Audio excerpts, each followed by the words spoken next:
Audio audio input capture. Top.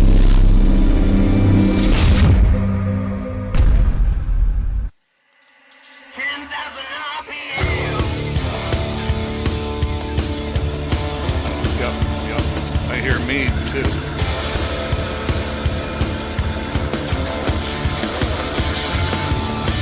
Here's my voice.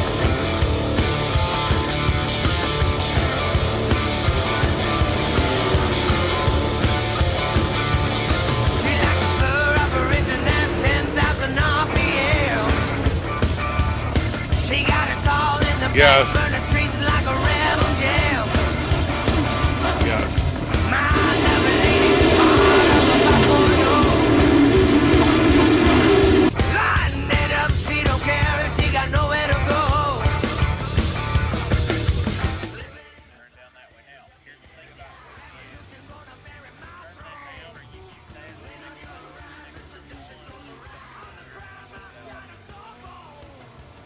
All right. So the top one was me. Which one's going to be you?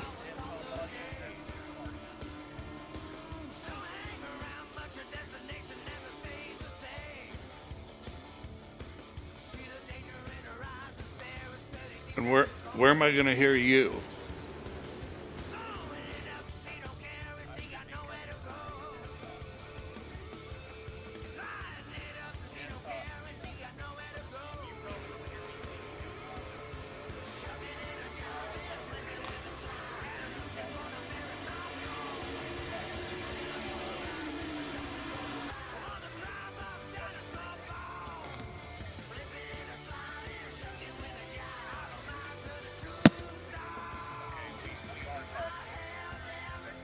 Can you hear it? Yeah, we are talking. We are. Okay.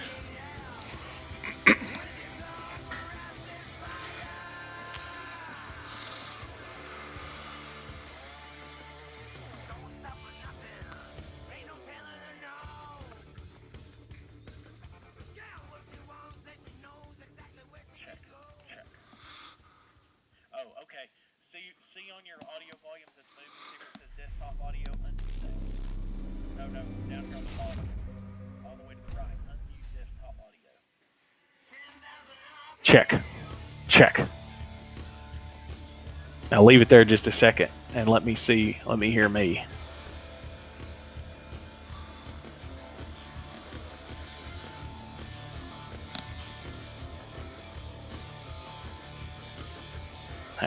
Hang on. This broadcast is delayed.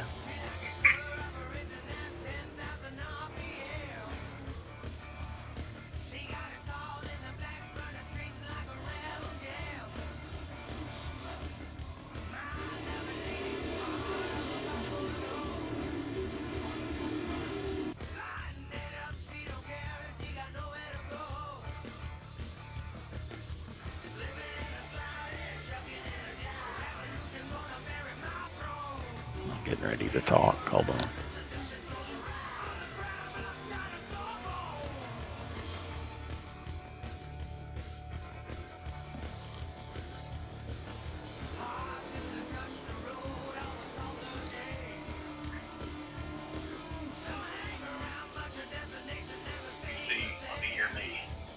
All right, pull me down. I see me talking on your OBS. Pull me down to where I'm just barely right there at that red. Check. Volusia Speedway. Yeah. So here's the deal. Anytime you go to commercial, Yep. it's just the deal with OBS. I wish you could have if you had a streaming deck. If I had a I streaming do. deck, I might can make this easier. But I do. I just don't have it hooked up. I got you. Anytime, what you need to do to make it easier on you is we need to set it up where you can mute it off a hotkey. But anytime you go to a commercial, if you will mute your mic and mute the desktop audio, then me and you can talk. Now, you would just leave the commercial playing. So it was like, say, if you say, we're going to go to commercial break and we'll be right back. It's the Coast to Coast Racing League here on Extreme E-Speed TV. Fire the commercial, mute your mic, mute the desktop, and me and you could talk until that commercial was over. And then once the commercial come back, unmute your mic, unmute the desktop, because the cars will come off of that too. But you can hear me now on YouTube talking. Yep. Okay. So I'm logging in to the race. Can you hear me? Mm-hmm. It's weird because I can hear myself. Well, if you can hear yourself, go to your mic over there at the setting wheel and go to monitor off. Or at least make sure you've got yours turned off. Which one am I? Talk. This is me. You're whatever the top one is.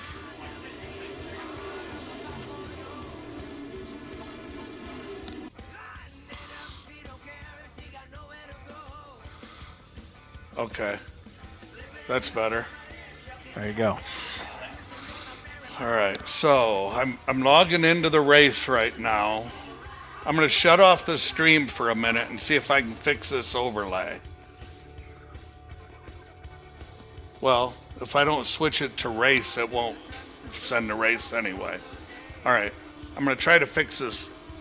I'm going to try to fix this overlay. I'm getting into the race right now. All right. Well, Don't leave me, dude. no, I'm not leaving you. I've been all afternoon with this.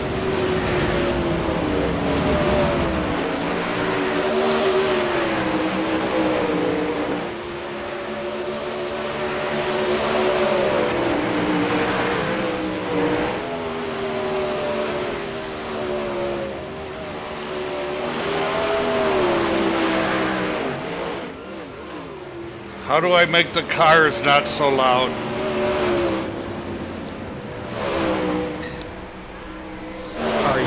Can you swap me screens like you did?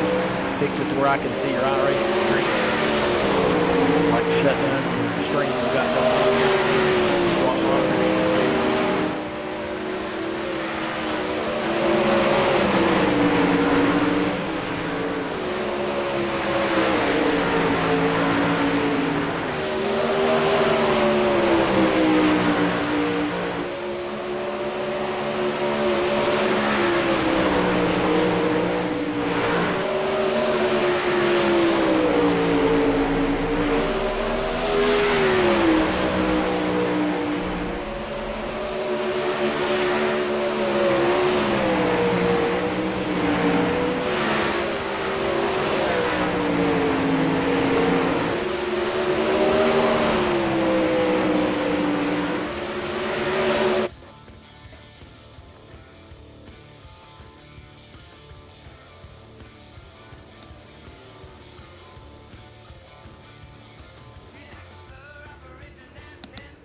All right. I just turned everything off into sound file.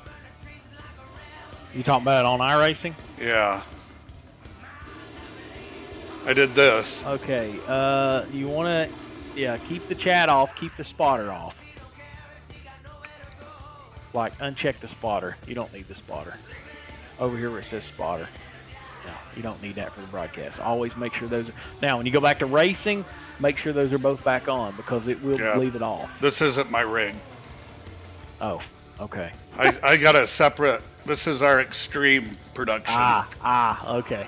Can you hear any cars now? The engines, tires...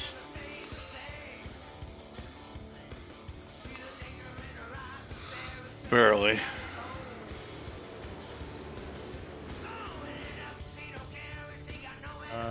Wind, in-car, everything except for the chatter and whatnot. You just have to kind of adjust to what feels good for you. Each camera angle is going to be a different sound, so just keep that in mind.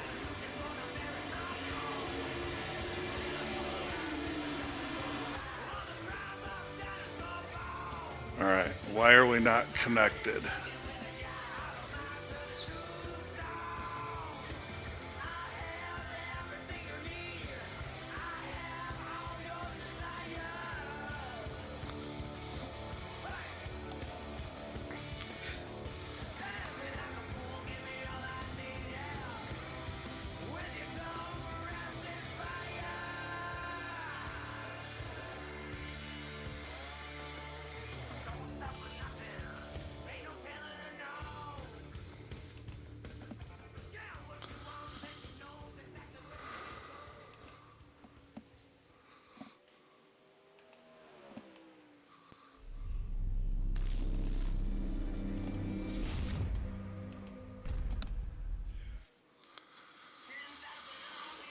Oh, my tower's not showing. Do you have the? You know Do you what? have the live I can't talk to race control from here. from the Extreme channel? Yeah. Yeah, you won't be able to do that. You'll have to. The Coast to Coast channel have a broadcast channel?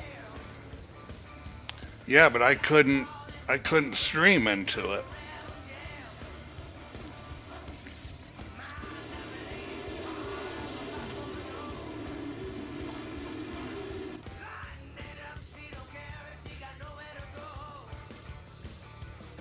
You talk about streaming in for me to watch, right?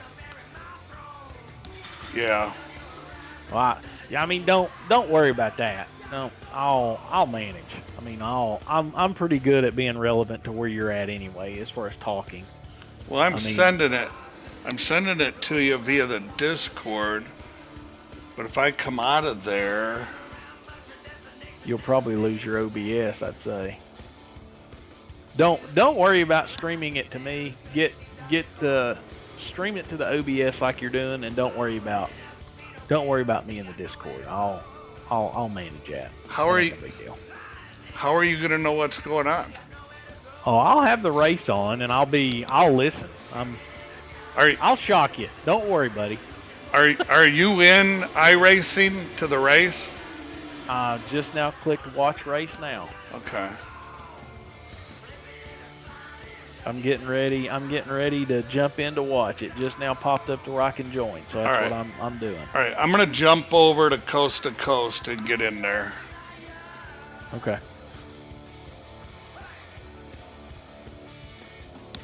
For some reason, I've lost my. If you is your live HUD up on SDK? You know, you got to have the live thing. You got to have the SDK control panel, and then you have to have the live thing going. There's like 2 SDK things that have to be going at the same time.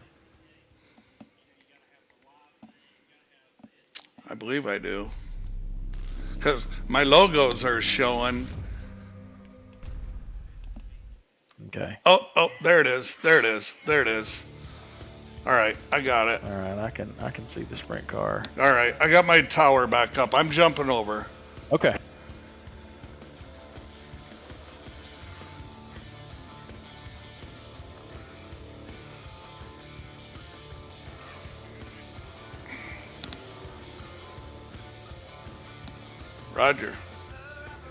Roger.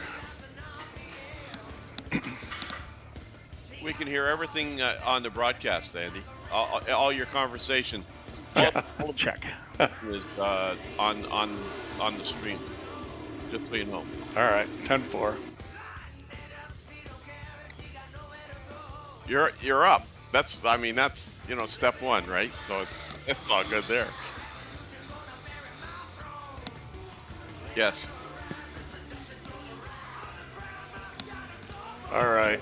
We're at practice, right? Yeah, they're warming up. Do you want me to stay in here and just leave my mic off, just in case you need me? It'll be Gary Taylor, the number 34. He'll go 32.95. 32.95. He'll be 10th quickest here at open practice. Brian Dickens, the top of the board. He's got the quick time right now with the 13.35. 13.35 for Brian Dickens. Oh, oops. My bad. No, you're good. I had the oops. Oh, you're gonna be just fine. I was getting in my. You get into your mode. I'm gonna be doing. I'll be your producer.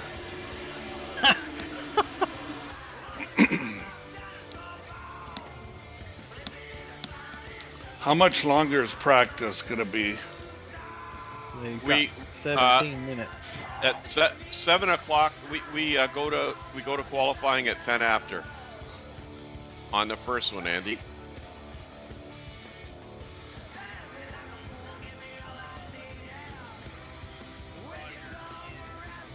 Joe's last name. Pronounce his last name for me. Canellis? Canellis. Callahan, McLaurin, Bixler. Hold on. Let me just look at these. Buell? It's McLaren.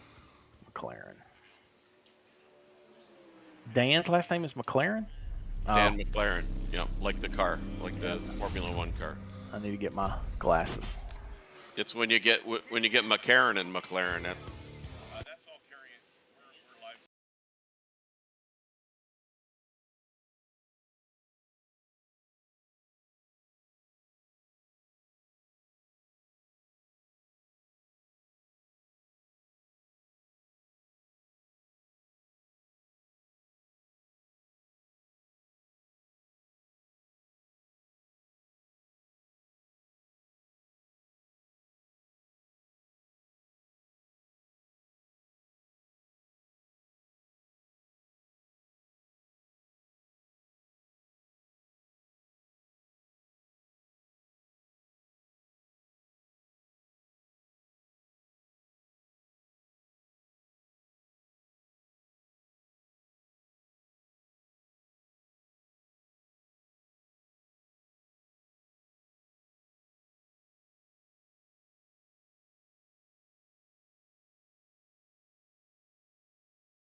All right, here we are, Volusia Speedway getting ready to open up the night. Inaugural session with Extreme Speed TV. You got Andy Piercefield and Cody Early here bringing all the action to you tonight. Cody, I'm looking forward to working with you, buddy. Man, it should be a lot of fun. We should have a good night of wing sprint car racing, Andy. Of course, we have wound down the 2021 portion of their schedule.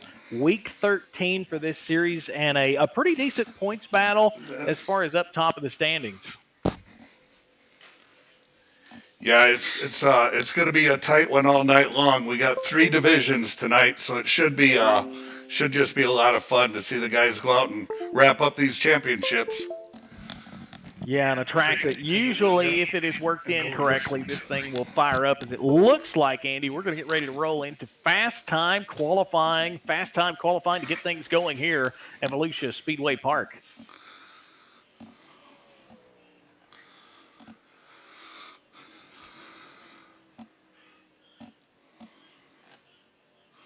Looks like we got Doug Lester out there. He's going to be the first one on the clock. Yeah, Doug Lester out there on the racetrack in that number 44 machine. There you see that interesting line around turns 3 and 4. That will slowly work its way up throughout the night. A lot of people will call that the cushion. Kind of a pad right now as you see Doug's lap. He's going to come in at 13.70, 13.70. Austin Stern, a guy to keep your eye on. Second in points coming into this event. Quickest right now, Andy, he goes 13.50. Him and Brian Dickens atop of the board right now on the speed charts, and they just happen to be atop of the points as the only 2 multi-time winners in 2021.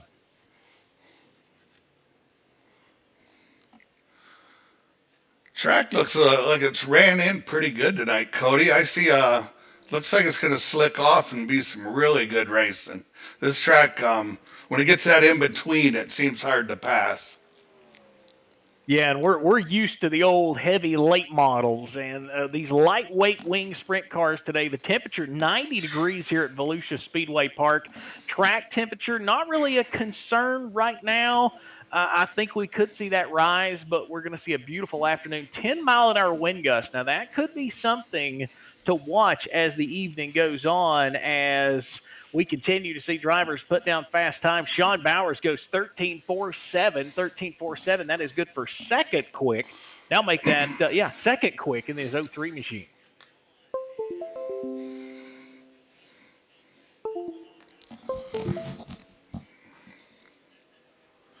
Give me the Coast2Coast website. I need the point standings.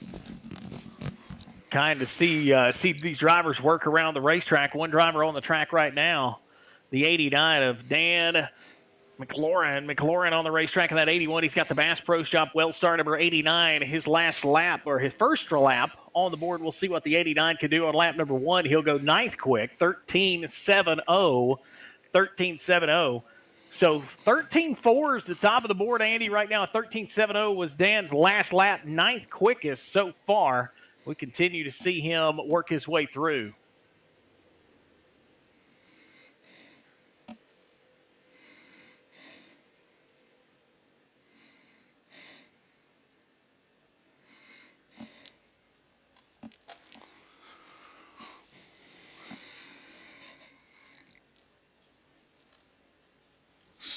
Sorry about that, Cody. Got a little distracted there. Looks like we're getting the first heat lined up. Got Stephen Ovens starting on the pole. Gary Taylor starting in second. Brian Dickens will go off third. Joe Canelis fourth. Stephen Bixler in the 75 going off fifth. Dan Buell will start sixth. And bringing up the rear will be Richard Holland in the 116. Yeah, I'm interested to see how Brian Dickens comes from that inside of row number 2. We talked about him as far as the point standings. 4th overall in 2021. 9 races so far he has competed in out of what this will be the 13th race.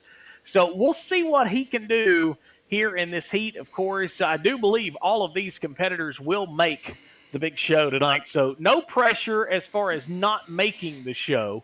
Right now, it's just about working their way in as we get ready for heat race number 1. Andy, I'm excited. Wing sprint car racing on a Monday night. Yep, can't beat it. Nothing better to do on a Monday night. Sit back, relax, and take in some really good racing. Yeah, and we're excited to have each and every one of you. Of course, as we mentioned, a kind of a kickstart tonight for the Extreme E-Speed TV as we got the Coast to Coast Racing Series up on the board. Triple header sprint car action getting ready to take off here in heat race number 1.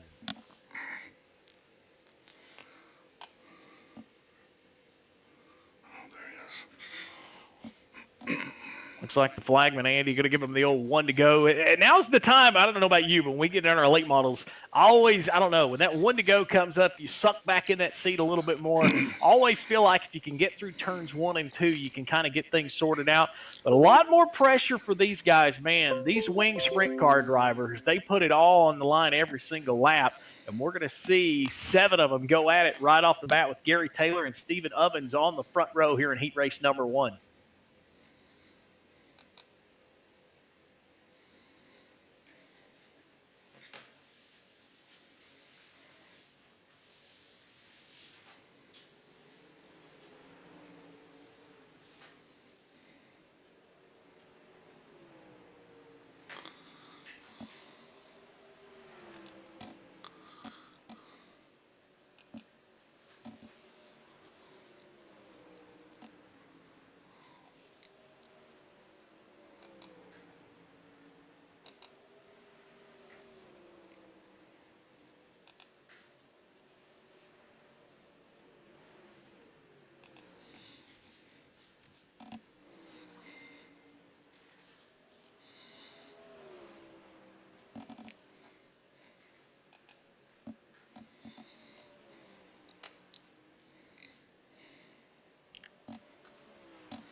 I've lost it.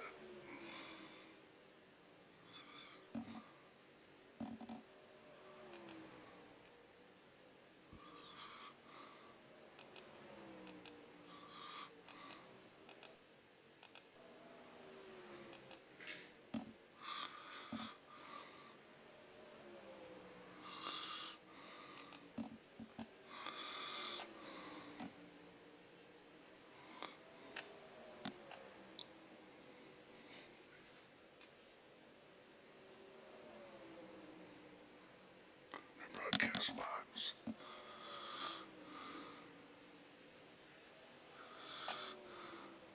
All right, heat race number 1 going to come to a close. Trouble there for Brian Dickens and Gary Taylor, but Joe Canales is going to pick up the win. Steven Bixler second, Richard Holland third. They're in heat race number 1. Andy, you still got me? Yep, I'm here now. Okay. Sorry. It got silent on me, so we was going to check and see. So here we go with heat race number 2. Just making sure we got everything dialed in. Heat race number 2, the Ravens graphics. Number 3, that'll be Doyle Lawrence on row 1 inside. To his outside, the 044, the Mid-South driver of Doug Lester. Row number 2 will be the 200 of Jeff Flaro. Number 4 starting spot will be the 03. That is Sean Bowers. In the 5th starting spot of the Can-Am Racing Team's 302, John Rayner Jr. And Nathan Aldrich in the 514 from the state of New York will round out heat race number 2.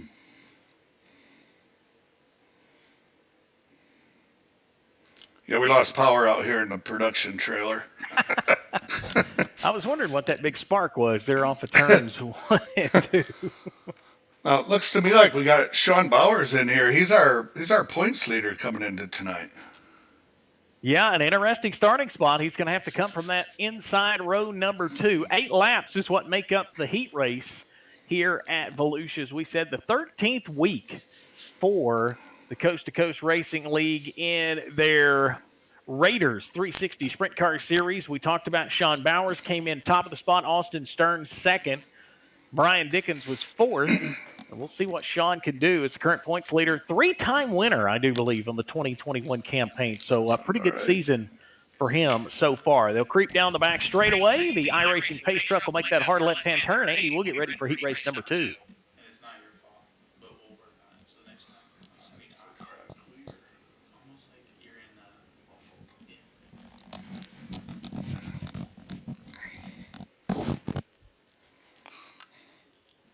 Side by side, they'll creep into that restart zone. The flagman gives us the green flag, and we're underway. Doyle Lawrence and Doug Lester are leading them into turn one. Lawrence is going to have the advantage underneath, almost 3 wide. Sean Bowers caught the inside of that curve. I don't know if you've seen that, Andy, but he clipped that, and he's all the way back into the 4th spot. Top 3 up on the cushion, 1, 2, 3. Yeah, it almost got him turned around. He did a great job keeping it going. Lester got about a 2-car length advantage right now. Battle is for second. Now Sean Bowers starting to fight back. Inside that will be Doyle Lawrence in that 3-car, trying to hold off the challenge from Bowers and Flaro. And now Bowers will go to the bottom. He'll hunt for that 3rd spot, side by side off of turn 2 down the back straightaway. 3 cars under a blanket, and they almost touched.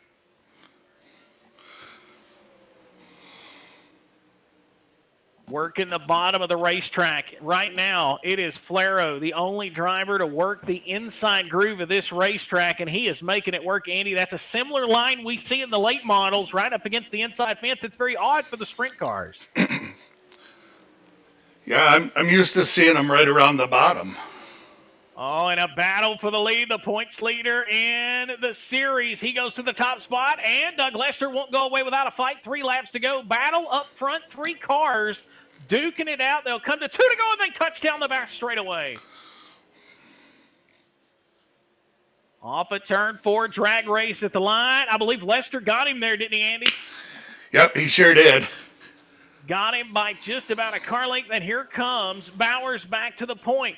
Lester will go back to the high side. White flag going to fly. Final time around the Volusia Speedway Park here in heat race number 2. 3rd place right now, Jeff Flaro, not completely out of the mix. He sets his sights on Lester, but it looks like out of turns 3 and 4, the current points leader is going to come into heat race number 2, start 3rd and finish 1st.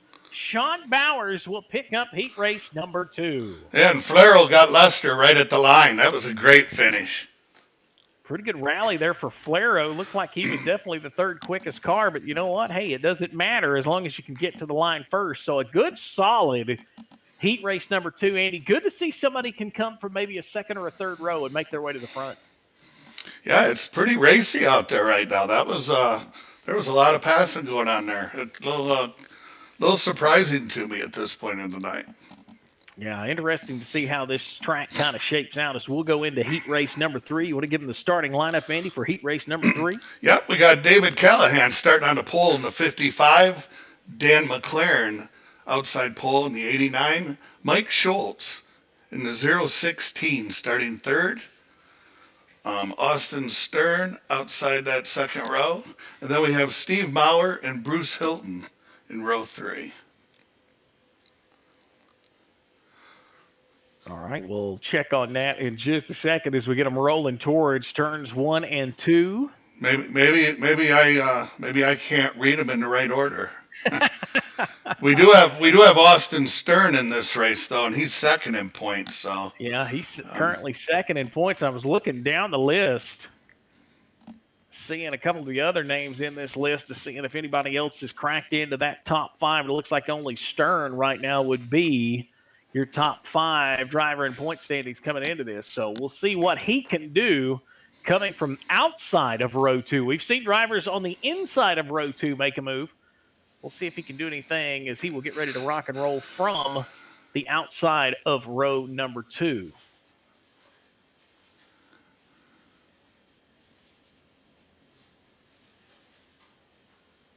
Once again, format tonight, this will be the final heat. And then, of course, we will jump into, I do believe, Andy, I think we'll have some LCQs. We'll see how that shapes out, but we will have a 20-lap feature to round out the night here in our first group of 360s. Green flag is in the air. Oh, man, a bad start for the leader. And just like that, Austin Stern got a good run on the outside with McLaren, and they're almost 3 wide, Andy, off of turn 2. Wow, look at that. Oh. Well, David Callahan he misfired there off the start, and it caused a big, almost a big pile up there. Yeah, but Callahan now fights to the inside. He's not going to go away. He's running right there in the slick. Unique thing about these 360s, they don't have as much horsepower as the 410s, but they do push the limit when they get up there to that cushion. And if you notice something, Andy, they are slowly starting to widen this track out. We got a battle for the lead.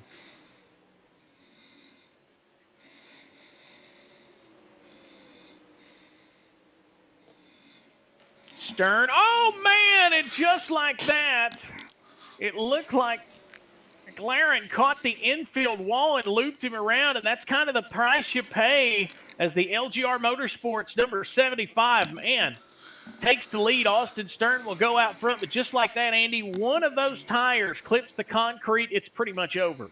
Yeah, it was. He just got down there too tight. It was kind of an unforced error, but man, very unfortunate. They will come around. Popsicle sticks going to be going in the air as it is Austin Stern. We wondered what he could do from that outside row number 2 starting spot. The guy currently second in the point standings coming into this event right now. He is showing the way. How about Mike Schultz?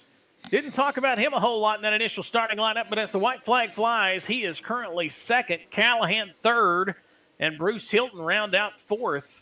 And down the back straightaway and into turns 3 and 4 for the final time. It'll be Austin Stern off the cushion and off of turn 4 here in Barberville, Florida. He will pick up heat race number 3. And, Andy, I do believe our final heat race of the night. Yeah, those were some excellent heat races. So exactly kind of like what you talked about. We're starting to slowly see this racetrack widen out as it looks like.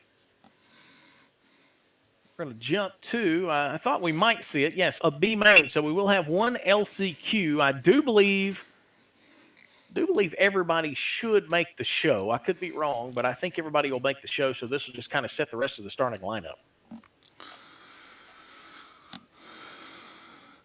Yep, looks like we got Stephen Ovens starting on the pole. John Rayner Jr. outside of him. Steve Maurer starting on the inside of the second row in an MRN car. Gary Taylor in the 34. Nathan Aldrich starting 5th in the 514. Dan McLaren in the 89. And then Brian Dickens in the 122. Interesting to see what Brian Dickens can do starting in that 7th spot. Got behind the 8 ball there in that heat. And we'll see exactly if that 122 can climb back to the front. We talked coming into this, currently 4th in the standings, and it being the final race of the 2021 fall season for the Raiders 360 Sprint Series, the Cool Ray Coast2Coast Racing League Raiders 360 Sprint Car Series. So we'll see what he can do. Top 5 in points. We know he's capable of climbing to the front, but interesting to see how this one will shape out. But pretty good set of cars. I mean, pretty good solid group from head to toe since we've got this thing going. Yeah, it's been a very competitive bunch. Hey, I just want to take a minute and mention the Malcolm Mills Mill Writing. We had some technical difficulty with some logos today, but they've been a great sponsor of the Coast to Coast League and sponsored a lot of these Monday night events here at the Monday Night Madness. So we just want to give them a shout out and let them know how much we appreciate them. Most definitely. And any sponsors that can jump on board, hey, just go to Coast2Coast Racing League.com. Get over there, C2CRL.com. If you'd like to be a part of it, the information is over there. It'll get you taken care of. Hey, and if you can't support iRacing, however you can with your business. Here we go with the B main. It looks like 10 laps will go on the board. It will be 6 drivers making the call. Green flag is out. It'll be Stephen Owens, John Rayner Jr., and we are underway in the B main. Good jump for Ovens. He's going to have a really good lead. I love that old school, looks like the Tony Stewart sprint car, except it's the 85 of the Rush Towing Mobile 1 number 85. And man, oh man, Andy, we got a cluster for that second spot. Everybody's in contention for the bridesmaids position. Man, they're back there 3 and 4 wide, Cody, going into them corners. Don't look now, but here comes Brian Dickens. He is up to second going into turn 3. Wow, contact. Did you see him? Oh, save that race car. Makes contact there. Unfortunately, Mick, I want to say that looked like Maurer that he made contact with, but he keeps it going straight. And just like that, we're going to put lap 4 on the board. And that shook things up, Andy, and really spread the field out.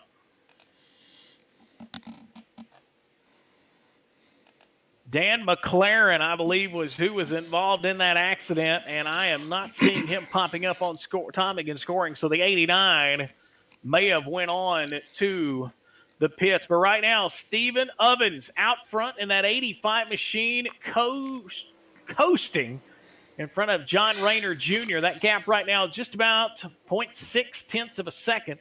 Right now, battle for second. Brian Dickens fighting back, trying to get himself back into position. He goes and slides up in front of, oh, wow.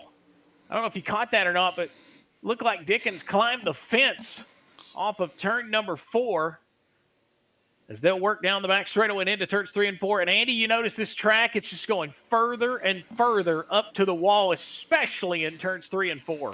Yeah, they're coming out of there. They're not leaving but about a foot between them and the wall, and maybe a little bit less a couple times. And just like that, we mentioned wondering if Brian Dickens can climb through the field. He's going to see the white flag this time, final time around. I don't know that he's going to be able to get up to the bumper of Stephen Ovens, but down the back straightaway and into turns 3 and 4. Good starting spot for the 85 and the Rush Towing. Mobile 1, number 85 of Stephen Ovens out of New York is going to pick up the win. Well, no, white flag. Timing and scoring fooled me, believe it or not. We're still racing. Now it's the final time into turns 3 and 4. I'll get it right. It's been a while, Andy.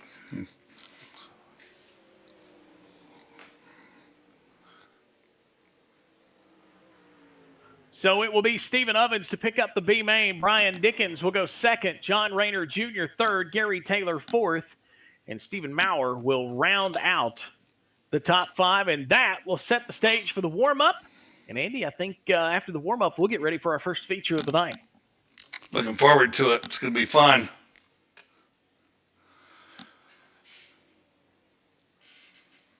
Final chance to tune things up and get things dialed in. Of course, if you like what you're seeing tonight, Andy, we still got plenty more racing action to go, right?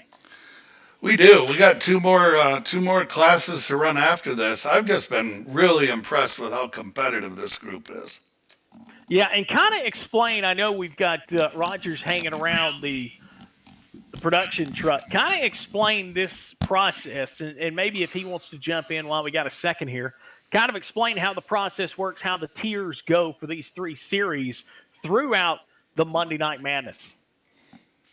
Yeah, Cody, how you guys doing? You're doing a great job so far. We have 3 divisions in the this is our original division. What we started the league with was this 360 sprints on Monday night. They're determined by their points and by what we call IL. IL is incidents per lap. So this is our C division.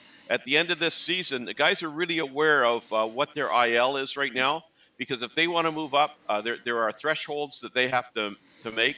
So even if they finish first, if they don't have an IL of below 0.225, they're not going to transfer. So the threshold for this division is 0.250. That would be like 1 incident for every 4 laps that they race. Our premier division, the Renegades, is 0.20, and that'll be some of the best racing you'll see on the iRacing platform. Those guys are super clean, super fast, and it's just a pleasure to watch every night. But the good thing about it, Rogers, you kind of explained while we still got about a minute here before we get ready for our feature. This just gives opportunity for drivers that are still kind of fresh to iRacing. They've still got somewhere to go, so to speak. They've still got a location. They've still got a place to fine-tune things.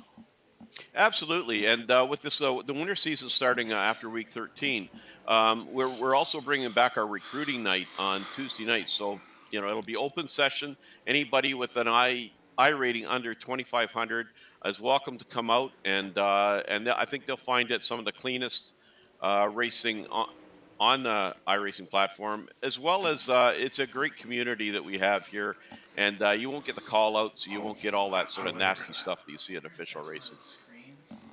Yeah, and I think me and Andy would both agree if we could stay away from official racing, we would be very, very happy. So warm-up starting to slow down. I think we got about 4 seconds. Roger, thank you very much as we'll get ready to set the stage, and Andy will get us set with our starting lineups for our feature number 1 of the night.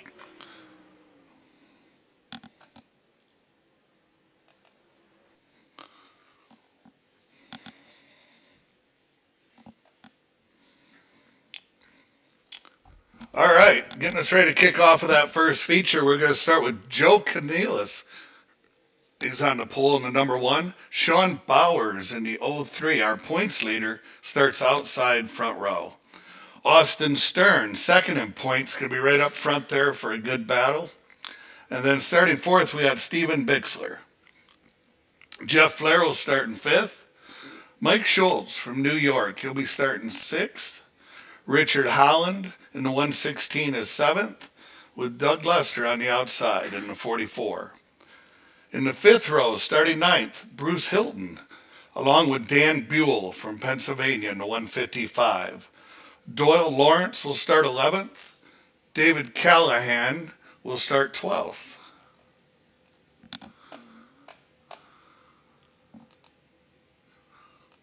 Starting in the 13th spot will be the 85 of Stephen Ovens. 14th will be the 122 of Brian Dickens.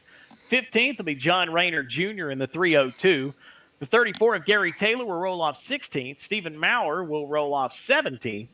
And Dan McLaren will roll off in, I do believe, that 18th spot. I believe Mike Schultz didn't show up there on the screen, so he may very well have missed the show, Andy. Yeah, it looks like maybe Nathan Aldrich didn't make it either.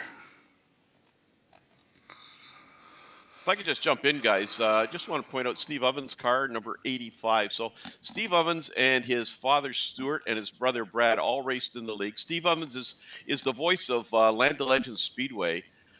He lost his father about a month ago and lost his brother about 2 weeks ago. Oh. That is his father's number that he's running tonight. So we had a memorial race for them last week, raised quite a bit of money for the Northeast Dirt Car Hall of Fame. And so that's why he's wearing the 85 tonight, and we're all pulling for him. Most definitely. Man, that is tough. So thoughts and prayers still with that entire family as we get ready to go racing. Hopefully he'll be able to soar that 85 up towards the front. He has a fast hot rod. He's got some work to do. He's going to have to do some work from about 5 rows deep. We'll stack them up 2 by 2, Andy, and we get ready to rock and roll for 20 laps around Volusia Speedway Park, Barberville, Florida, ready to go. 90 degrees in December. They'll stack them up. It is Monday Night Madness, and the green flag, Andy, is out.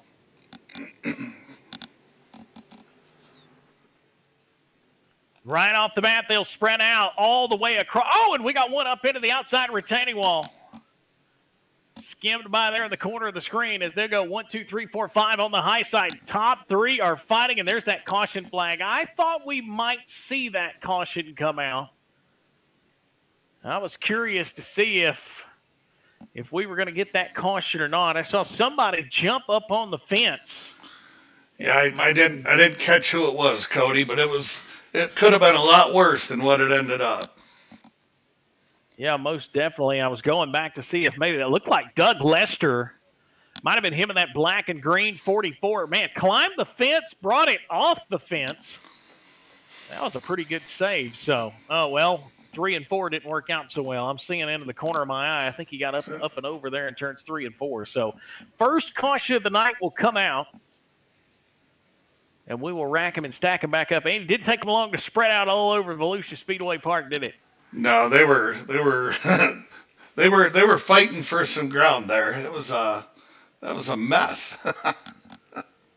Give us a rundown there of the top 5. What do you got right now? We got Joe Canellis, Sean Bowers, Austin Stern, Jeff Flarrell in 3rd, and Richard Holland in 5th. I guess Jeff Flarrell's in 4th. My bad. So Canellis, he has the best point right now. He got a really fast hot rod. He was pretty much the only one that didn't get sucked into that mess that was happening behind him. So caution laps ticking away right off the bat off of that first caution. So we'll see now as we possibly going to go single file. We'll wait and see if they'll stack them back up. The World of Sports #1. Love that ride. Check out the wrap on the side of that thing. Yeah, it looks like they're going to stay single file for this restart, Cody. So single file, they'll stretch up all the way to the top of the cushion as we get ready to go back racing here in race #1 here on this Monday night. They'll stretch out all the way in turns 3 and 4. They'll get back to the restart zone. The iRacing pace truck takes that hard left-hand turn, and we are back underway. Green flag is out. They'll dive off into turns 1 and 2. Battle right now, a good one from Austin Stern. He's going to follow Sean Bowers. Those two know each other well. Top 2 in the points right now, 2nd and 3rd, and they are chasing our leader right now. But here goes, big move to the inside. Slide job just like that. Stern's going to take it. Oh, the leader's in the fence, Andy. Yeah, he got hooked up on the outside wall and it flipped him around. Man, oh man, Joe Canelis got up against that outside retaining wall. There's just no room for error. You know, we're used to the fendered cars. I think it's funny. The sprint car guys and the late model cars, we're the fendered cars. Just no room for error. And once he made that contact, it just simply pulled that car up onto that outside wall.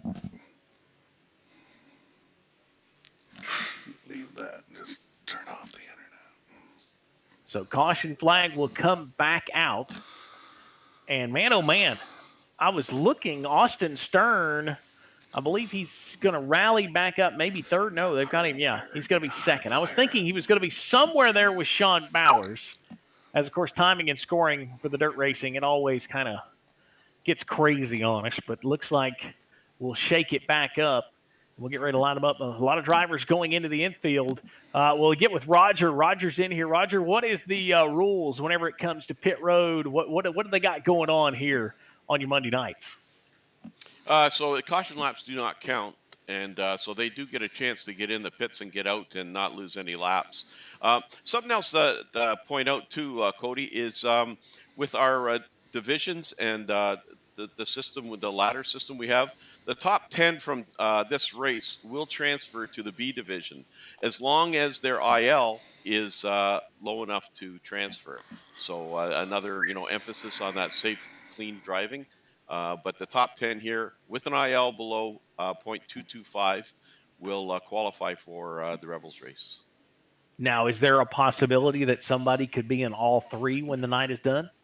Yeah, actually, Sean Bowers, I think it was last week, ran the ladder. He started out here, transferred to the Rebels, and he won. He won the Renegades race. So it's pretty cool facts there. Green flag back out. Speaking of Bowers, he's going to show the way, and he goes straight back up to the cushion in turns 1 and 2. Second place now, Jeff Flaro, and he has shown some pretty good speed, Andy. Yeah, he's been running good all night. I'm pretty impressed with him and where he's running. He keeps dipping down there to the bottom and making moves. Side by side for third, Bruce Hilton, Richard Holland. Now that is the fight for the third and fourth spot. Brian Dickens has moved up all the way from coming in that B main. He is into the top 5 and has his eyes set on Hilton and Holland. They keep fighting side by side, Andy. It's not going to take long for Dickens to be right there. And here comes Austin Stern. He is up to 6th. Yeah, they're coming up there in that middle there. I think it looks like I didn't see what caused that yellow there, Cody. I am looking to see myself to see exactly what brought out the yellow flag here for, I do believe, the third time.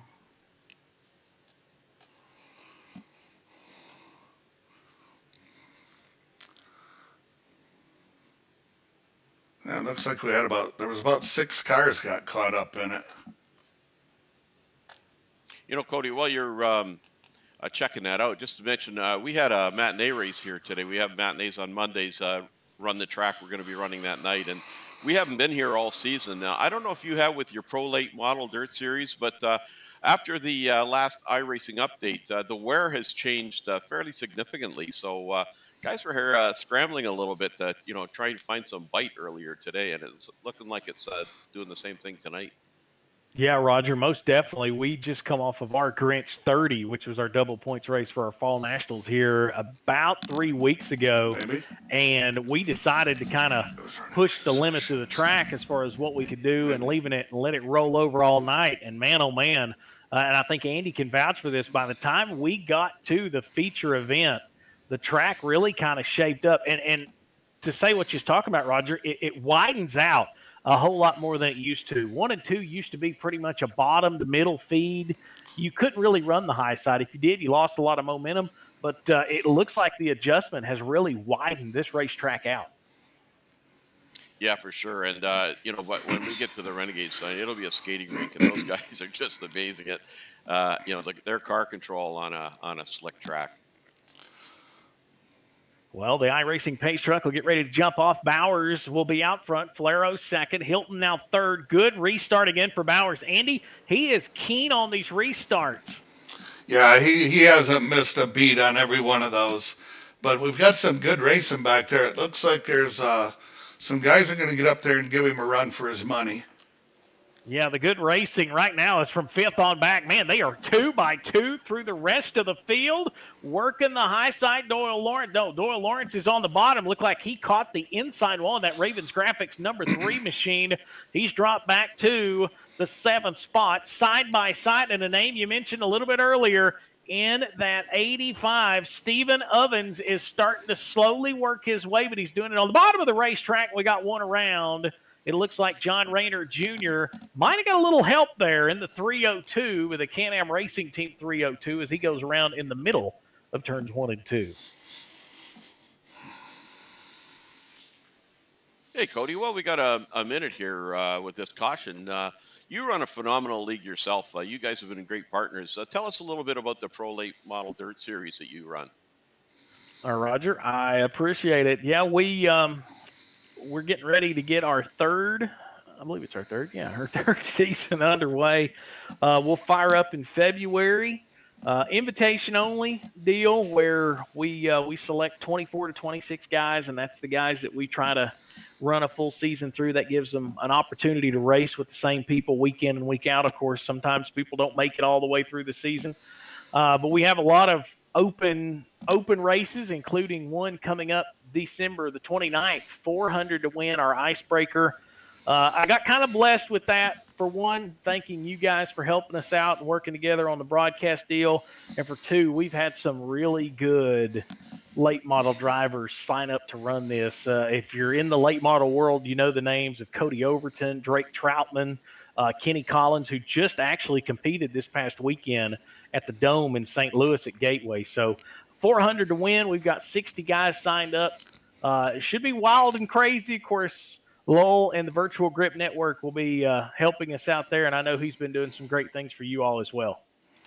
Yeah, for sure. And looking forward to, this track, Evolution, will be our track for Hometown Heroes on Wednesday night, where we will be kind of sharing the Pro Late models, alternating weeks. When you're not running, we'll be running them here. Yeah, excited. This is a fun track. I will admit that the first time I ever raced here, I wasn't a fan of it. But with this new model and racing during the day at this track seems to help it out. As the green flag comes back out, Sean Bowers will lead them into turns 1 and 2. Jeff Flaro, Bruce Hilton, your top 3. And right now, Flaro not going away, Andy. He was there within 2 car lengths. He's working the bottom. He's going to give Bowers the high side. 4 cars separate him at the line. Yeah, he's kind of running that middle down in 1 and 2, and it seems to roll him through there pretty good. Yeah, and you want to talk about aerodynamics when it comes to these sprint cars. Very, very important. They need good, clean air. And right now, the inside line seems to be the best shot. Just as I say that, Flaro goes to the high side. Hilton goes to the bottom. And slowly but surely, here comes. Oh, and Dickens is into the fence. Man, oh, man. I was saying he was making some ground up, but Andy, he caught those yellow tires on the back straightaway. And that opening has just been catastrophic for these sprint cars here tonight. Man. Yeah, I can tell you from experience, you get round the back straightaway here is not really a straightaway. It's just a big sweeping turn. And it's real easy to get up there and drift up into those tires, and then they do tear you up big time.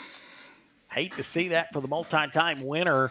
Points-wise, I think he's okay. He was 100-plus points coming into the night here in Week 13. Of course, he went to Victory Lane at USA earlier. I think that was back on Week 12 of this series. He also went to Victory Lane back at Limaland in Week 9. So, multi-time winner, I think. I could be wrong. Roger may be able to correct me on this, but I think Sean and Austin are the only multi-time winners in this division, I do believe. I can't say for sure, but it's interesting that comment you made about winning at USA and Limaland, like probably two most opposite tracks. So that, definite skill levels there when you can run short track and, the big tracks. Most definitely. And Andy is a big Limaland fan, so he could probably vouch a big difference for that, I do believe. I do love Limaland. I'm not a big fan of USA. But, hey, I will tell you this, at the Icebreaker, Cody, I'm pretty excited about this, but Josh Williams, the driver of the Coolray Xfinity car, Chevrolet, that he runs on Saturdays in NASCAR, he's going to be running with us. He's we've prepared him a special Cool Ray late bottle for that night. I'm looking forward to getting him out there with us. Yeah, I was saving that because I thought we might talk about that a little bit more. Yes, we're glad to have him. Glad to have some celebrities in the house. And what was just kind of a put together deal last year has become a solid staple in 2021 for sure. Green flag back out. 13 of the 20 laps, I do believe, in the book. Side-by-side battle. Flaro went to the bottom again. Andy, you just got to think he's close enough in 1 and 2. He's going to try to throw that slider before too long. Yep, it looks like he just keeps testing it to see how close he can get. I think maybe if he could get that left rear tire in some grip on the bottom of 1 and 2, he might be able to do something. But man, oh man, Sean Bowers is like a shot out of a cannon off of turn 2. He finds that back straightaway so fast, and he launches to roughly about a 7-car length advantage down the back straightaway. And right now he is pulling away of second place Jeff Flaro, Bruce Hilton in third, Richard Hall in fourth, Doyle Lawrence. That's your top 5. And then after that, Andy, it's pretty much anybody's race. Yeah, if you look on the scoring tower there, Stephen Ovens is up to 6th place in that 85. I know I've got a little special spot in my heart right now. I'm pulling for that guy. Most definitely, especially after what Roger told us as he's working his way through the field. 4 laps to go. 4 laps to go. Race number 1 here of our Monday Night Madness. Right now, it is Sean Bowers showing the way. Jeff Flaro second. Bruce Hilton, that is your top 3.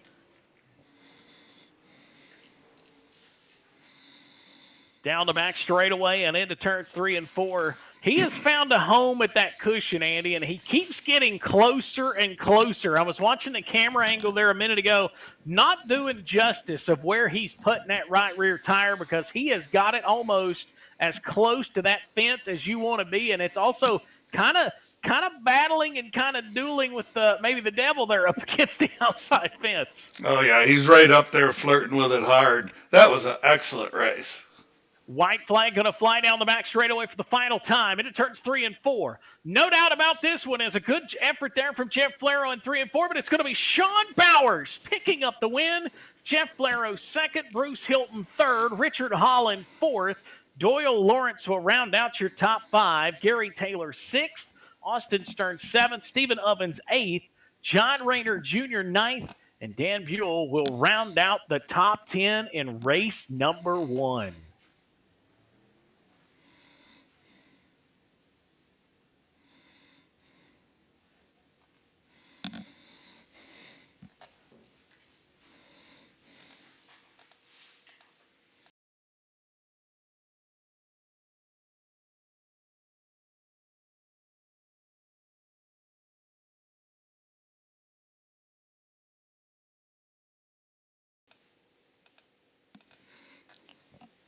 So we await our top 3. First of 3 races tonight. Race fans, go absolutely nowhere. We'll get ready. We'll rack them and stack them. Bring up our next group. We have 3 sets of races tonight. The Raiders, the Renegades, and the Rebels tonight here on the Coast-to-Coast Racing League. Monday Night Madness. Of course, Andy, tell them about those great sponsors once again. Yeah, so tonight we got Malcolm Mills Mill Writing. They're the main sponsor for the Monday Night Madness. I would probably never forgive myself if I didn't give Cool Ray Heating and Air Conditioning a shout out. Been a great partner. To be a part of this with the Coast to Coast has really been fun for us. All right, I was looking, and I do believe, looks like we may pull up our second place finisher because I'm not seeing our third place finisher in the late race. So let's talk to.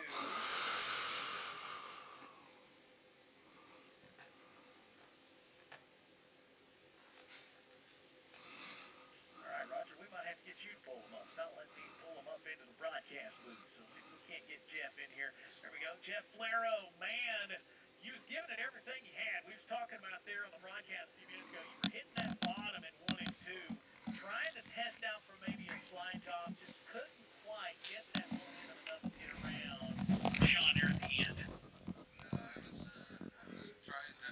I should have stayed on top of him longer. Saves that.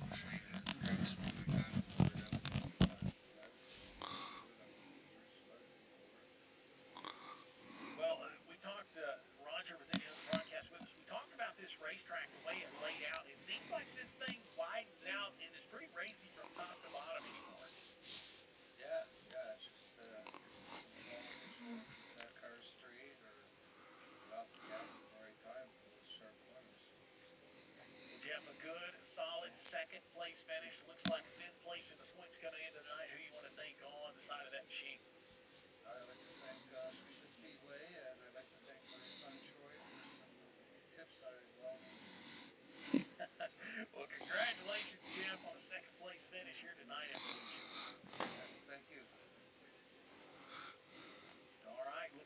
we are going to chat with our winner tonight.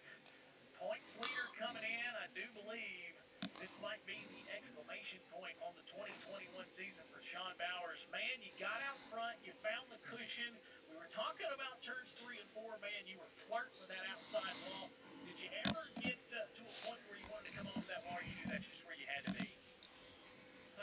Yeah, a couple of those restarts, I thought about going down low, but I didn't want to, step on it there and clip the wall and kind of ruin the night, so I just kind of stayed where I was comfortable. Well, a couple of times there on those restarts, Jeff was giving you the old slider line, so to speak. He would dive into turns 1 and 2. Just didn't have the momentum to make that happen. Could you sense him diving to 1 and 2? Could you hear his race car? I sure could. I actually thought there towards the end he was actually going to make the bottom work, but thankfully it was only 20 laps, and we brought home a victory lane tonight. Well, man, a good season, multi-wins in 2021. Tell us about the folks that make this 03 go around and the folks that help you put this championship together.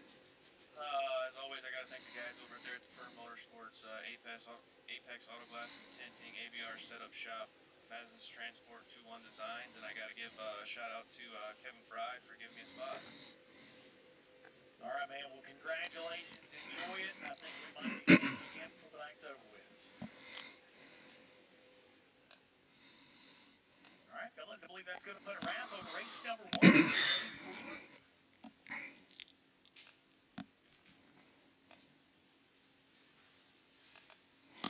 All right, we're gonna peel off here for a few minutes, get some sponsors up on, and do some advertising, Cody. And we'll be back. Looks like we'll be back about 5 after the top of the hour to get the next one going.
Welcome back to Volusia Speedway Park as we get ready for race number 2 here tonight in our Rebels 360 Sprint Cars, of course, the Coast2Coast Racing League. My name is Cody Early. I'll be joined by Adam here in just a second. He's going to jump up into the booth with me here for race number 2. Right now, hot laps on the racetrack. Brandon Templeton right now atop of the board. Jamie McCarron's in that second spot. Jack Clevenger in the third spot. Right now, the fastest time. What a big difference. 13:17, where we were seeing 13:40s at the top of the leaderboard last time out. But it is Brandon Templeton, Jamie McCarron, Jack Clevenger quickest right now. Of course, we'll go through this very similar to what we just went through, and that will be the format we will see for tonight. We'll go right into fast time qualifying. 2 laps will make up qualifying, then we'll jump into our heats. And then, of course, we will alphabet soup our way to the feature tonight, which will be 25 laps. Adam, you got me? I got you, Cody, and I'll tell you what, it looks like I jumped in at the right time. Man, oh man, I'm telling you, Roger kind of made the comment of how the levels work with these 360 sprint cars, and you can tell a big difference in what we're going to see here in race number 2. These drivers, I mean, they are, as far as night and day, I wouldn't say night and day because the last group we've seen was very competitive, but you can see as Jamie McCarron works around the racetrack, they are working the wheels, so to speak, especially through the slick here at Volusia Speedway Park. And just the way this whole card is set up, I think you guys set this up perfectly. The energy is rising, the competition's rising, and I think we're in for a treat with this next feature. Of course, this is the halfway point of the night. The Renegades will close out the night, and that is going to be something to see as we get ready to go into our fast time qualifying. Coming in, 672 points for Nicholas Vickery. He was the top of the board. Kevin Fry, second second in points with 600. And that's really the attention for this final, I guess you could say the final hoorah for the 2021 campaign as we get our first competitors out onto the racetrack for fast time qualifying. Interesting to see what 31 of Brandon Templeton does. He was quickest in hot laps. We'll see what he can do here, Adam. Well, he's off to a great start right now. You can tell the way he's working the wheel. I don't think he's going to show everything right now. I think we got a lot coming up in the feature. We'll see what Templeton can do on lap number 1. His first lap, he'll cross the line. He goes 13.56, 13.56. Kevin Fry, quick time. He goes 13.39. 13.39 for Kevin Fry. Templeton will have his 13.46 second quick. Joe Halter third.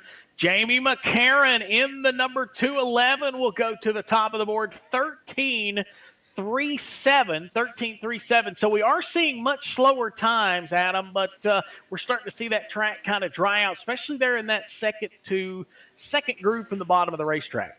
Yeah, and I think you're saying it, and they're feeling it right now, and I think this is exactly where they want the track to be, and I think this is not surprising them at all, as you can clearly see as they're starting to make their rounds.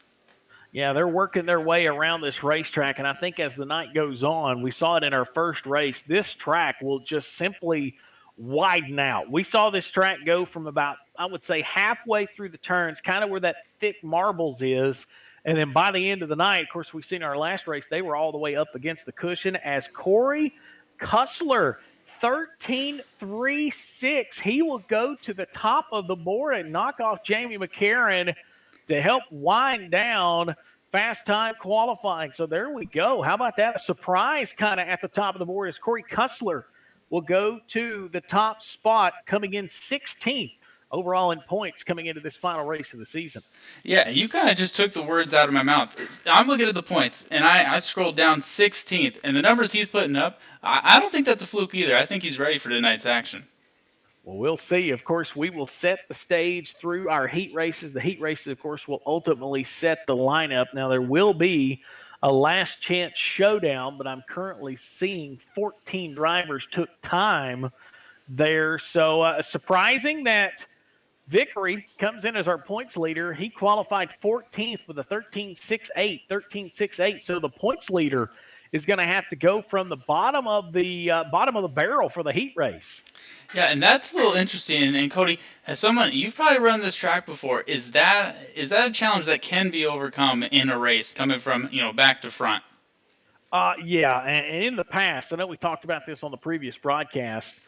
We really seen this track go through changes with this last adjustment that iRacing made, because I'll tell you, this track in a late model, turns 1 and 2, at most of the time was a bottom feeder track. And we're seeing the track slowly widen out since that adjustment. So we'll see if it's any comparison to the last race. I think we'll be okay. As heat race number 1 will roll out, the Icon Sim Sports number 31, Brandon Templeton, will be on the pole for heat race number 1.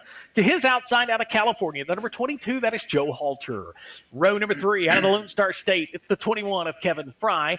Corey Kussler in the 126 will roll off outside row number 2. So an invert, it looks like, for our fastest qualifier. Richard Holland in the 116 will roll off 5th. Brandon Dittmer will roll off in the number 83 to the 6th spot.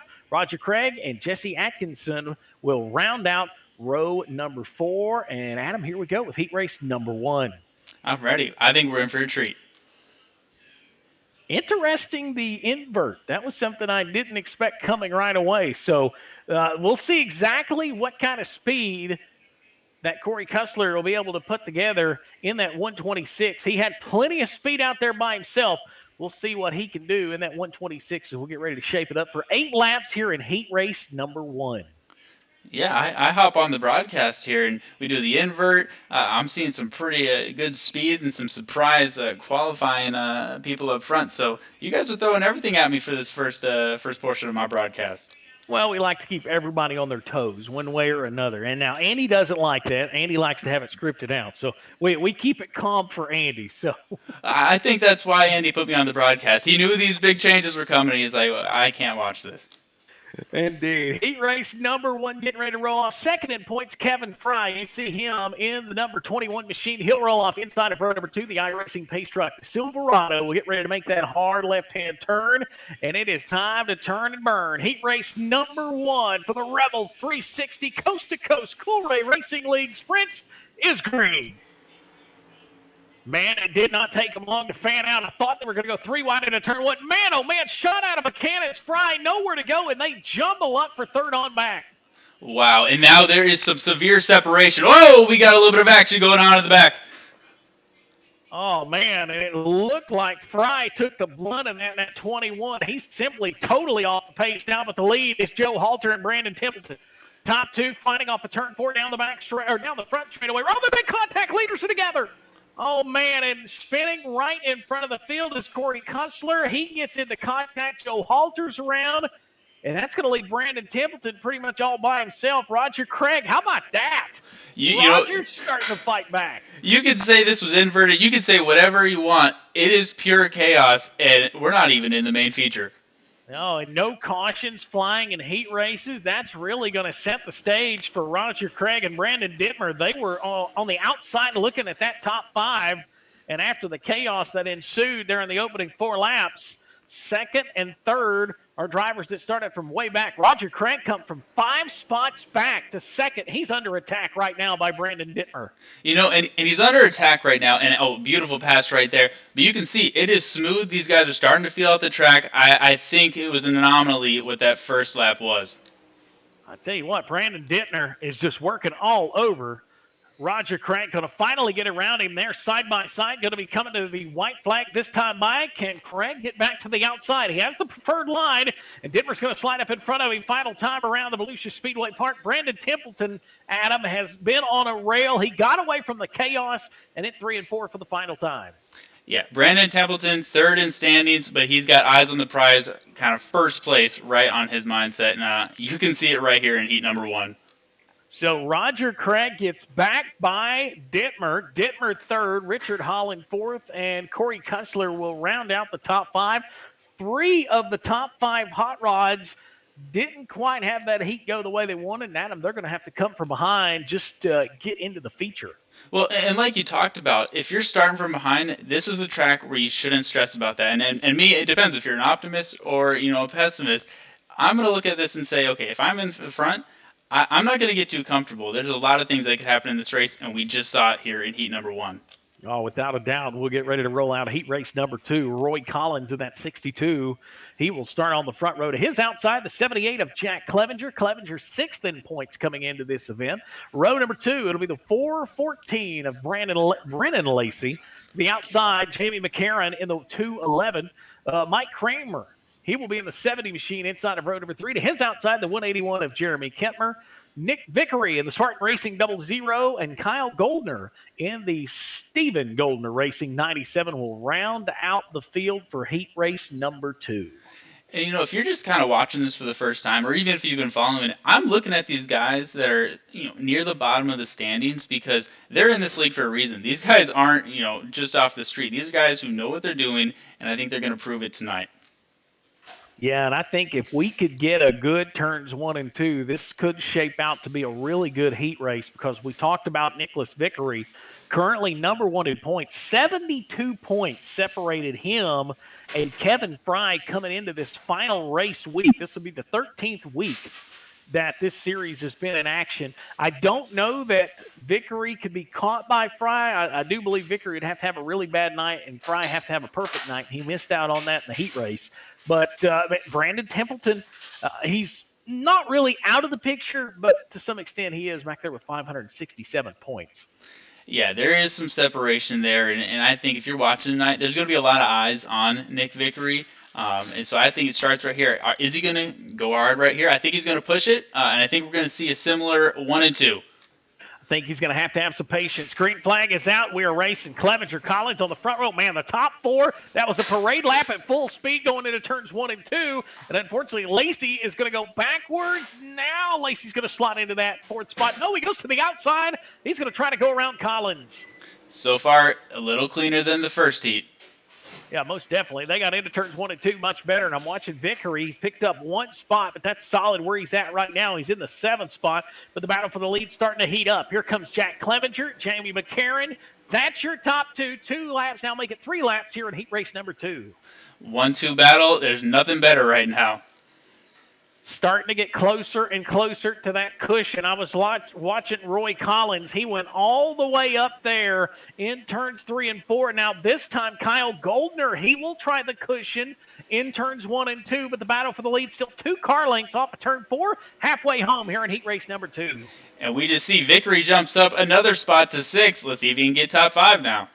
Slowly but surely picking them off one at a time. He washed high there in turn number 2. That's going to cost him as Jeffrey Kempmer is going to get back by. But the battle for the lead just can't quite. Jamie McCarron gets right there in 1 and 2, but can't quite get the door shut on that 78 of Clevenger. Clevenger off of turn 4. He's going to see popsicle sticks in the air this time. And I'm no psychic, but I don't think Jamie McCarron's going to show all his tricks quite yet. If this happens on the last lap of the regular race, something might happen differently. Yeah, I feel like he's got a faster car than what he's laying on. Final time around the Volusia Speedway Park. We mentioned 90 degrees here this afternoon. If you're watching at home, the Coast2Coast Racing Network presented by Cool Ray. You're seeing Jack Clevenger off of turn 4. He's going to pick up the Heat 2 win. Jamie McCarron 2nd, Brandon Lacey 3rd, Kyle Goldner 4th. Roy Collins will round out the top 5, and the current points leader, Nick Vickery, will shut down in the 6th spot. So not what he wanted in the heat race, but he's going to be back there towards the tail end of that last chance qualifier with a lot of speed. Yep. And I think like you talked about Cool Ray, with that track temperature and everything, they're going to need some Cool Ray AC out there because it is only heating up. Most definitely. We're going to jump right into heat race number 3. Corey Kutzler will be on the front row of this one, the 62 of Roy Collins. He'll be the outside of row number 1. Inside of row number 2, and I believe this might be our LCQ. Yeah, it is. So out of nowhere, the Last Chance Showdown will pop up. The Last Chance Showdown is going to be 10 laps. Everybody's going to go to the show, and I realize that because I see Kevin Fry, Nick Vickery. They're there in row number 2. So Last Chance Showdown for our Rebel group. So just like that, we're one shot away from setting the field. That's right. We are in for a treat here on the Coast2Coast Racing Network on Extreme eSpeed TV. I'm pretty pumped up for this, and I'm ready to see the cars get rolling. Yeah, and you know, I always say this. Drivers will tell you they don't want to run the LCQs. But in my opinion, and I know Andy will probably have an opinion on this, and Roger might have an opinion as well. I feel like if you run in an LCQ, you're going to be the last car other than the warm-ups that get a taste at what the track has actually done. So we'll see if Vickery and maybe Fry can use that to their advantage here in this 10-lap B main. Yeah, you're lucky we don't have another headset right here. I'm pretty sure Andy would be chiming in with some of his thoughts on that. We might have to have that happen. I know he's working the keyboard, getting the production all set up, but we get ready for the B main, the iRacing Chevrolet Silverado Pace Truck. It will make one more time around, and we'll see Collins, we'll see Cussler, we'll see Vickery and Fry. That row 2, Adam, you got Vickery and you got Fry there in row 2. There's a lot of speed. Interesting to see how patient they'll be with Collins and Cussler on lap 1. You know, I would be happy if I'm in that first row. I would be happy that there is no rear view mirror, because I'd be watching it the entire time with Vickery and Fry breathing down my neck, and I believe they will right here. Yeah, I would not be shocked to see them force the issue going into turns 1 and 2. And you can already see it looks like Vickery and Fry are going to suck up to the back fuel cell of the front 2. So it'll be Cussler, it'll be Collins, row 1, Fry, Vickery, row 2, row 3, Atkinson, and Kramer. So here we go. Green flag getting ready to roll on our B main. Final chance to get the lineup set for the A main. Green flag, and what a start for Roy Collins going into turn 1, and he had the advantage, and he's going to bring Vickery with him down the back straightaway. That is exactly the start you need with these guys right behind you. Let's see if you can hold it now. Oh, man. Cussler and Vickery did everything but make contact in the middle of 3 and 4. They were literally rubbing tires, and that gives Cussler a huge run down the back straightaway. Man, the top 4 as predicted. Oh, man. Oh, contact. Oh, man. Contact with, it looked like Cussler. Maybe Fry got in there. Fry's going to hold on to that second spot. They made contact in the middle of 3 and 4. It doesn't take much once the wheels come together. No, it doesn't. And quite honestly, I'm not even sure who is to blame there, if either party. But nonetheless, it did not work out for either. Cussler will be the driver in the infield. Right now, Collins trying to hold off Fry. Fry second in series point standing, second right now in this B main. Collins is not going to give him the cushion, so you're going to have to see Fry maybe throw a slight job, try to make something happen on the inside, and Vickery just slowly, patiently, methodically sitting there in that third spot. Vickery has seen this before, and I just don't know if he's got enough lap time to get back up front. Yeah, right now, 1 car length separates the top 2. 7 laps complete here in this 10-lap B main here in our Rebels 360 sprints. And if you think these laps are flying by for us, imagine the drivers trying to gain every millisecond they can right now. And for some of them, it's not working, but boy, do we have a battle for first. Man, oh man, Collins threw everything in there in 3 and 4, and it's going to pay off as Fry will take the advantage. Collins tried to hold him down, but Fry had the run, and he will take the top spot out of turns 3 and 4. 2 laps to go this time by as Kevin Fry, second place in the points right now, trying to do all he can here in the B main. Collins second, Vickery third. Fry is just moments away from taking this one, and I think he's got it. I don't want to jinx it, but I think he's got it. Yeah, and I seen right there, it looked like Vickery is working this racetrack trying to find some grip because he was just above the slick there in 3 and 4. We'll see if he runs that line again. No, he'll take to the cushion, but it's not going to matter. Off of turn 4, it'll be Kevin Fry picking up the B-main win. Roy Collins second, Nick Vickery third, Jesse Atkinson fourth. Jeffrey Kemper will round out the top 5, and just like that, the preliminaries are in the books, and it is time to rock and roll as they'll have a quick warm-up. And we'll get ready for the feature here in moments.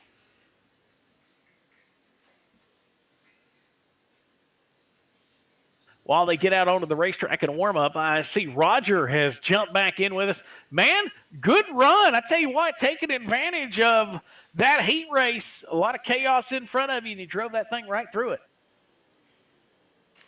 Yeah, that was, like some of the guys say, a squirrel finds a nut. Every squirrel finds a nut sometimes, and that was mine. Good effort. That'll give you a good spot as far as starting in this feature. And you weren't kidding when you said that there's a big difference when you go from series to series, and the competitiveness really jumped up in this one. I think Adam agreed with me on that. Oh, yeah. Wait till you see the Renegades, man. I'm telling you, I'll put up that for excitement against anything in iRacing. These guys run fast and furious, and it's awesome to watch week after week after week. Speaking of renegades, I think we got one of the OG renegades, John Hines, jumped into the broadcast booth. John, how's it going? Not too bad. How are you guys tonight? We're just amazed that people can drive sprint cars because normally when we're involved, I can't even drive them through a track. So we're having some fun tonight on a Monday night.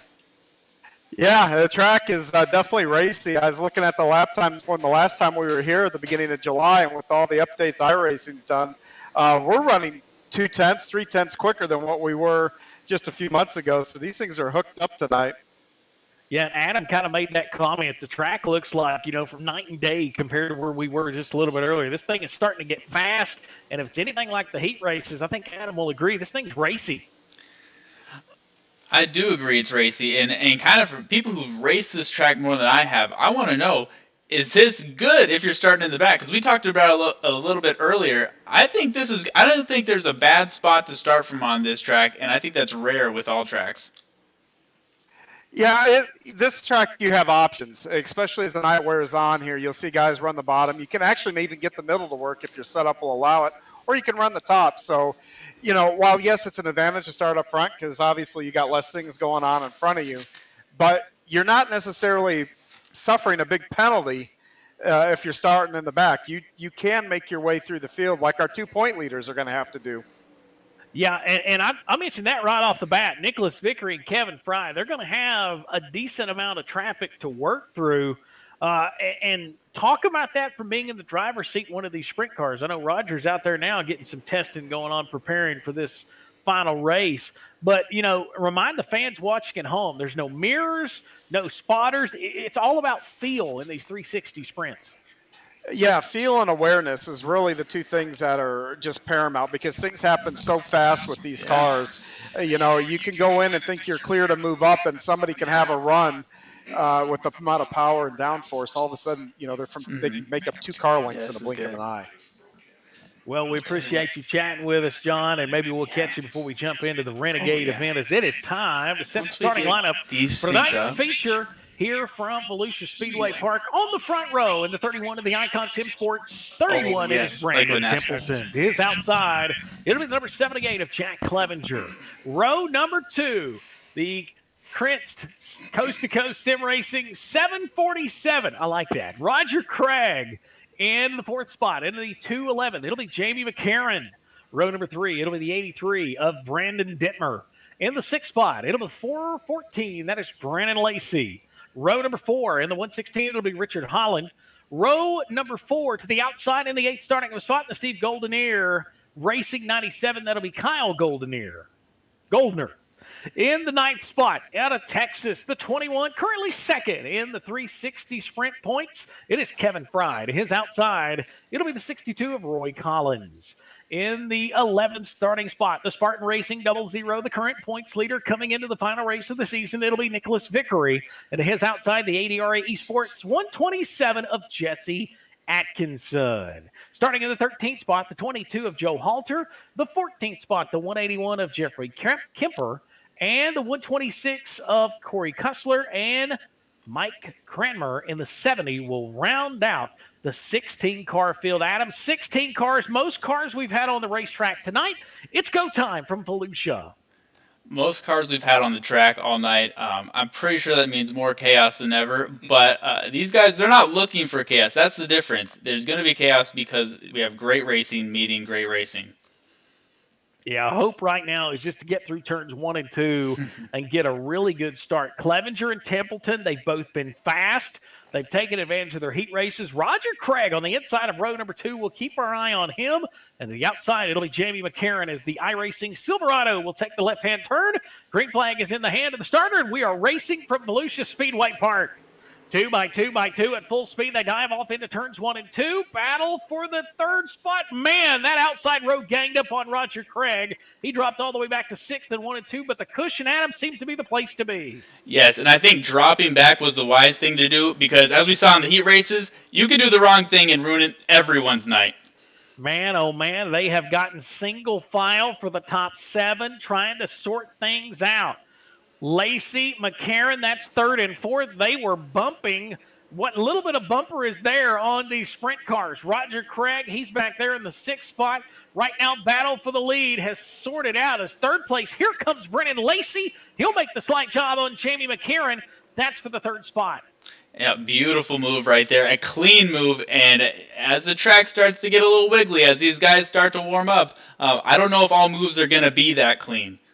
No, and we start to see that dry part of the racetrack. Everybody going above, trying to get as much moisture as they can, hooked up on that right rear tire. Top 5 has still went single file. Jack Clevenger now has pulled out to Brandon Templeton to the outside wall. Templeton's upside down, and the caution flag's going to fly. He got hooked up there on that cushion. And the Icon Sim Sports number 31, 3rd place in points coming in. Adam, it looked like he got hooked on that outside wall and just could not get away from it. Ah, man, my heart breaks from you knew this was going to happen to one of the guys, and at this point in the standings, and we talked about how close he was, how he probably wasn't going to make up the ground. That really did not help, and my heart just feels for him right now.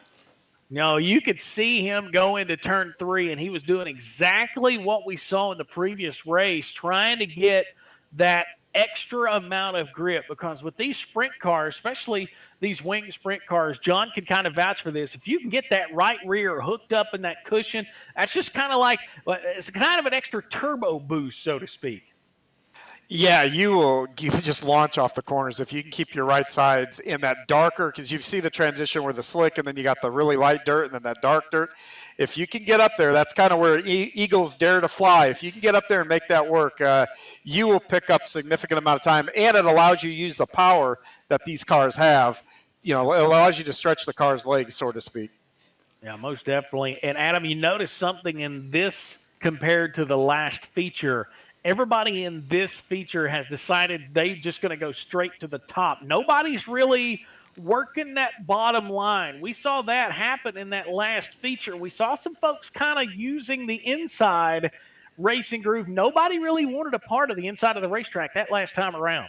No, and not at least yet. And I wouldn't have been shocked if some of these guys were watching that previous feature, kind of seeing the way that the track's moving. And really, with that last accident, I think the concept he had there was right, but I don't think we're going to see any drastic changes yet. That one just didn't work out for Brandon. No, and I really thought we was going to get spread out. Had the look to possibly go green there for a while, and now they'll creep back to the restart zone. We're back underway. Clevenger got a really good restart. Lacey goes straight. And just I say that, look, Clevenger goes to the bottom, takes the slider line, and folds back up. As Fry now starting to make a move. Here comes Kevin Fry. He's up to 4th. They're 3 wide for 3rd, 4th, and 5th. 3 wide, and yeah, I think he listened to you. Mr. Clevenger's making some moves, and he's got a comfortable lead, but way too many laps to go. Man, this battle for 2nd, 3rd, and 4th, Jamie McCarron, Brennan Lacey, and Kyle Goldner. That is a hot battle, and here comes Kevin Fry. 4 cars under a blanket. Now we start to see some of them go to that bottom group. Not going to pay off. Almost contact for Lacey and McCarron for 2nd and 3rd. And Fry now, he's up to 3rd. If Fry can continue avoiding contact, I would not be shocked if in a few laps he's battling for the lead. 9 laps complete. Fry's going to go back to the bottom, loses the momentum. But, man, look at that. He gets a huge run down the back straightaway, enough to clear the 3rd place car of Lacey. And then he loses it right back. It's all about momentum, and they may have listened to me. They're starting to move down the racetrack. Man, oh, contact. Just like that, things are going to get shooken up at the front as Fry goes around. Man, oh, man, I was saying they were starting to listen to me. It's never good. Never listen to the announcer. The announcer's jinx strikes again. They were all coming to the bottom, and that's kind of, I know Andy don't have the headset on, but he would agree with me. That's kind of the line that we have learned in the late models at this place. It's the low line in 1 and 2. Grab everything you can grab at the bottom of the racetrack and just keep grabbing that moisture off of turn 2, because we made the comment, it's not really a straightaway here at Volusia Speedway Park. The back stretch is kind of a dog leg, and it will reach out and grab you because, you simply have to take that momentum coming off the turn. It's just how the car floats. Well, absolutely. And what I saw right there, just watching from my vantage point, is Fry was painting the racetrack. He was staying with the top stroke the whole first part of the race, and eventually you just saw him going up and down, trying to grab whatever he could, and unfortunately, he got caught up in the middle of this feature.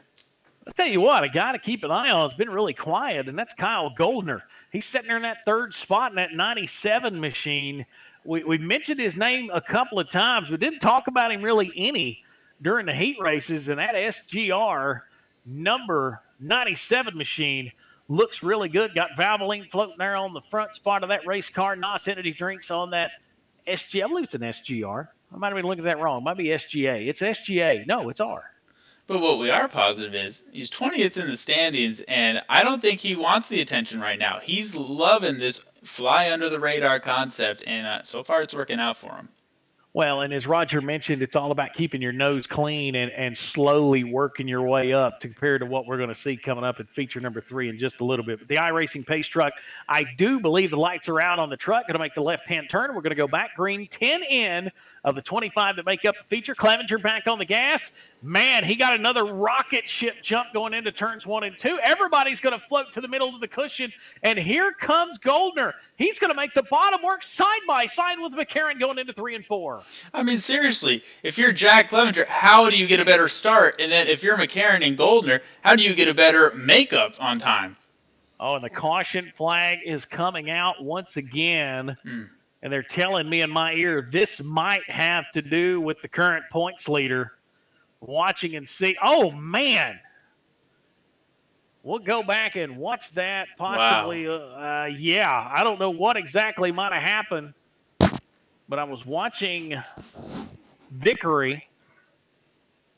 And then the 127 of Jesse Atkinson, he just went straight into the barrels in the infield and caught up our points leader. So, man, Vickery goes to the pits. Atkinson goes to the pits. And that's going to put them behind the 8 ball with 12 laps in the books.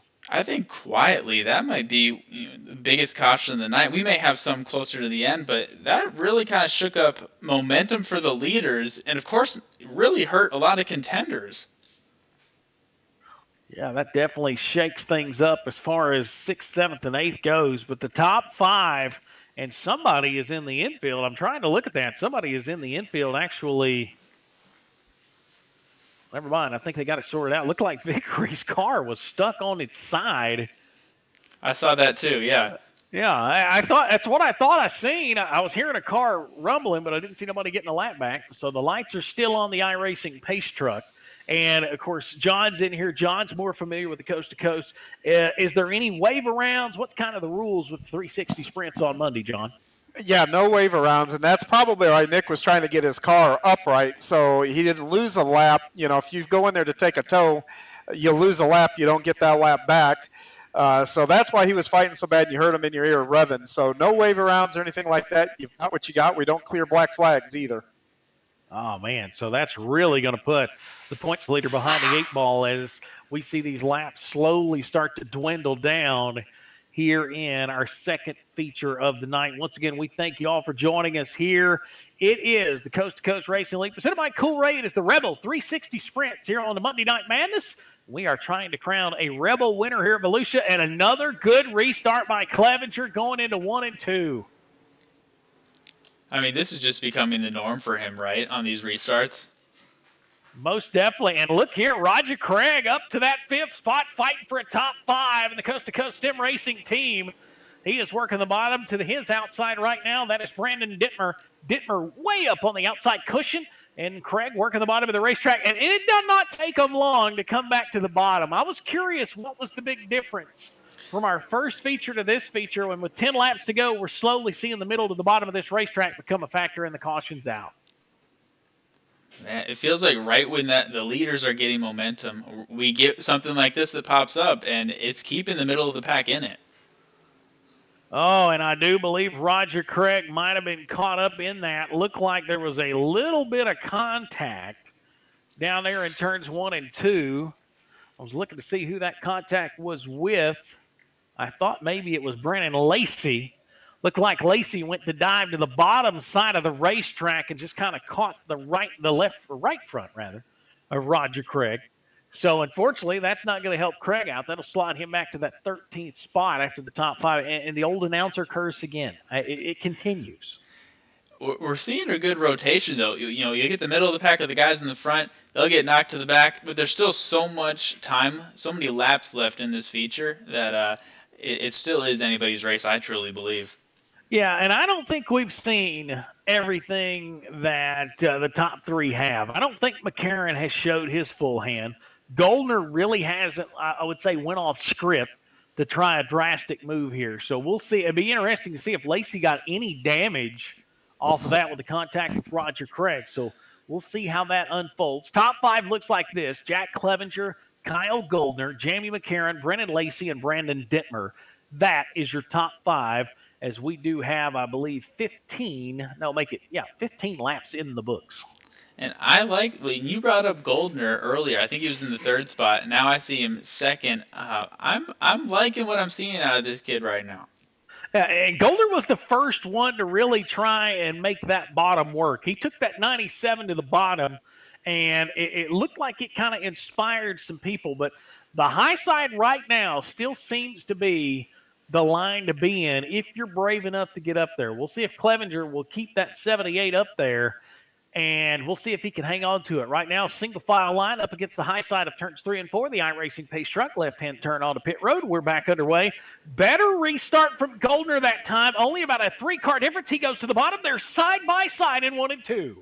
This was the restart that Goldner needed, and this was the nightmare restart that Jack Clevenger did not need. Oh, man, 2-car lengths separated. If you could see the arms of Jack Clevenger right inside of that race car coming off of turn 2, he is working the wheel, fading that car to the cushion. Now Goldner's going to go to the high side and see if he can't follow in the tire tracks. Really good run for the top 3 into turns 3 and 4, and you got to go back to position 6, 7, and 8 before you find the next best battle on the track is right now Corey Kussler, who has bumped up 10 spots. Biggest mover of the night is into the top 5. So how about Corey Kussler making a move late in this one? Everyone's making their moves at various points in this race. This might be the perfect time for Kussler to make his. Oh, Brandon Lacey and Kussler make contact off of 2. They keep them straight. Are you kidding me? They were inside each other's wheel well, and they're still duking it out now in the front straightaway. Now they'll sort it out. So it's Jack Clevenger out front, Kyle Goldner second, Jamie McCarron third. 4th place is Brandon Dittmer, and Brennan Lacey rounds out the top 5, and it's racy after that. 4 cars under a blanket for 5th, 6th, 7th, and 8th. It is high versus low on these battles, and they're flip-flopping back and forth. This is exactly what we wanted to see in this feature. And Kevin Fry has clawed back to the top 5. Here comes the driver in the 21. He is battling with Corey Kussler, and that goes into turns 1 and 2, but the laps are winding down. Out of turns 3 and 4, Jack Clevenger at him. He puts lap number 23 on the board. He's got about more distance than he even had on 2 of some of his best restarts, and it looks like it's even growing. So if he can stay clean, he can win it. Nearly a 1-second advantage as the popsicle sticks will go in the air for the driver of the number 78, Jack Clevenger. Coming to the night, 6th in the points. He competed in 10 races previously. Coming into the night, total laps in this series, 335 for him coming into tonight.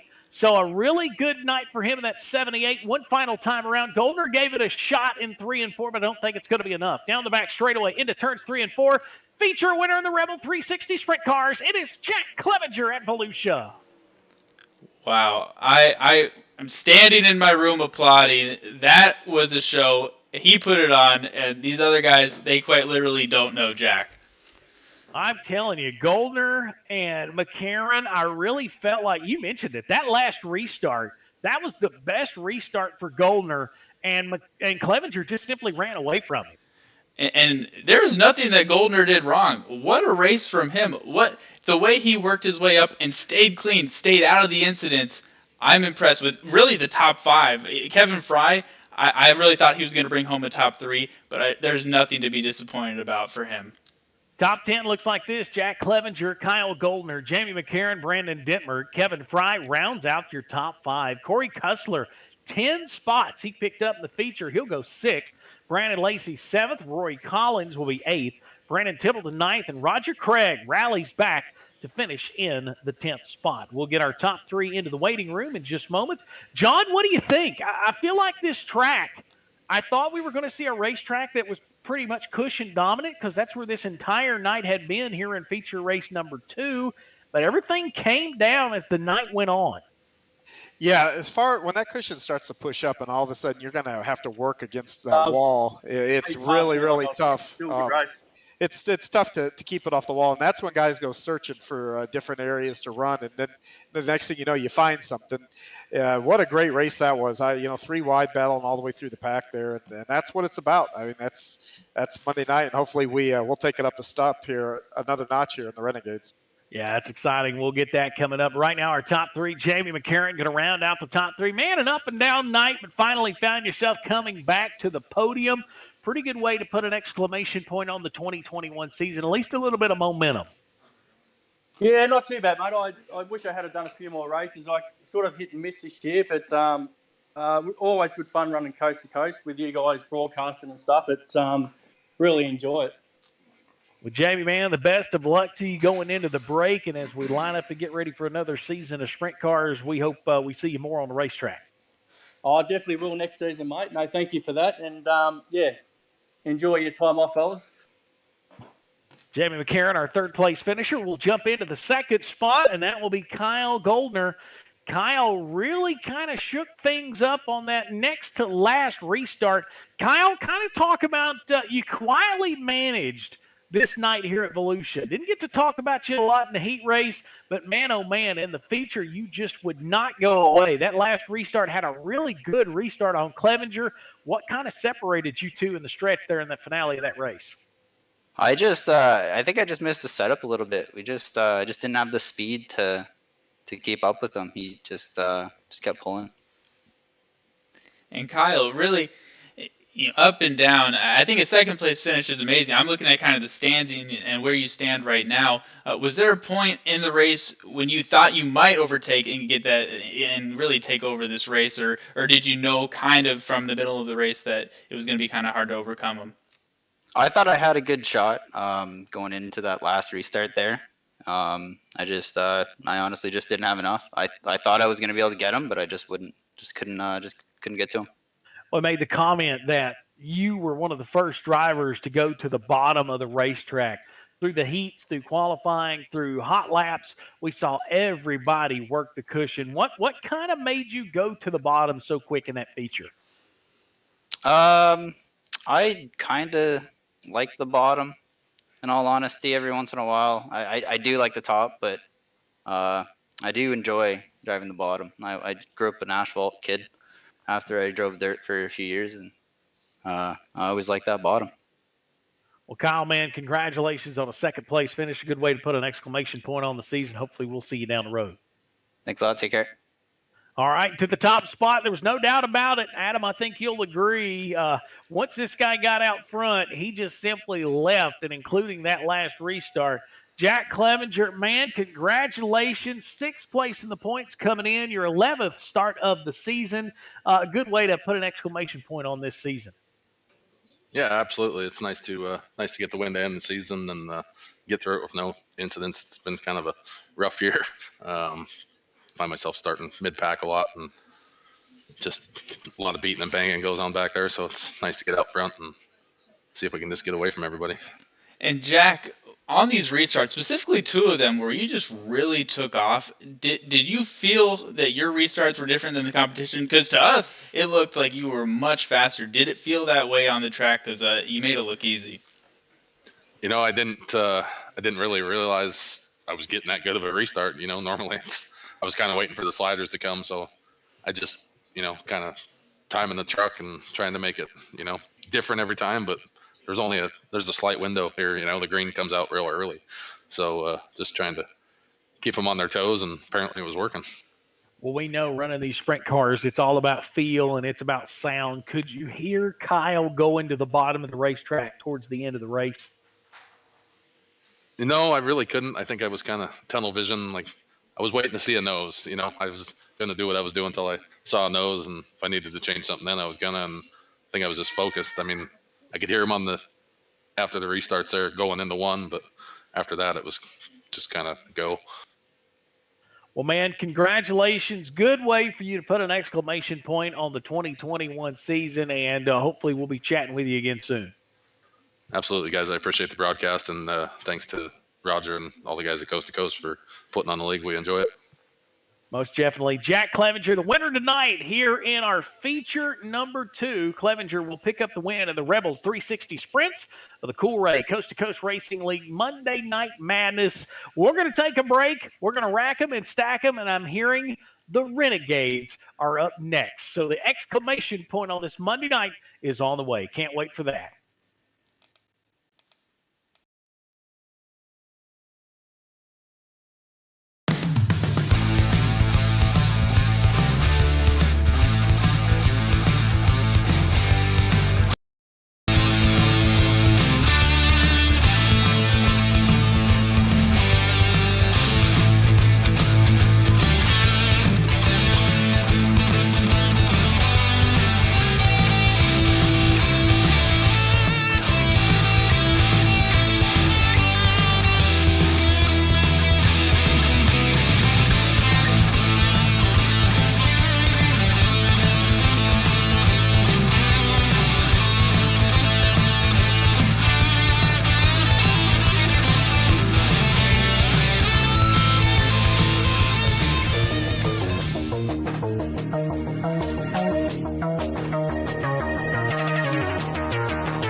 Cool-Ray has always been a leader in our industry. The lifetime parts and labor warranty is pretty awesome. Basically, all the parts are covered, the labor and everything.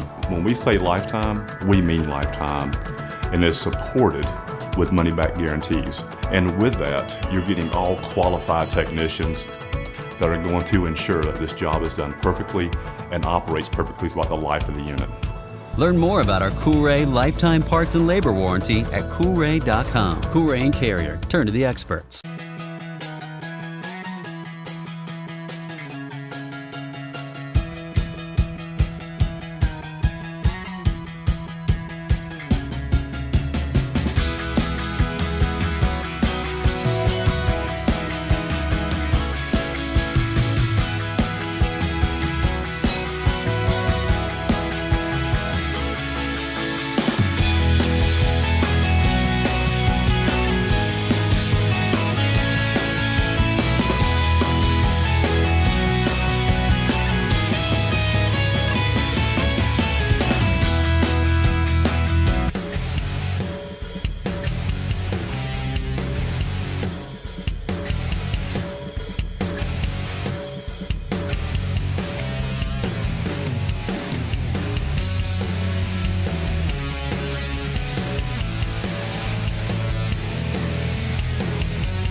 Cool Ray has always been a leader in our industry. The lifetime parts and labor warranty is pretty awesome. Basically, all the parts are covered, the labor and everything. When we say lifetime, we mean lifetime, and it's supported with money-back guarantees. And with that, you're getting all qualified technicians that are going to ensure that this job is done perfectly and operates perfectly throughout the life of the unit.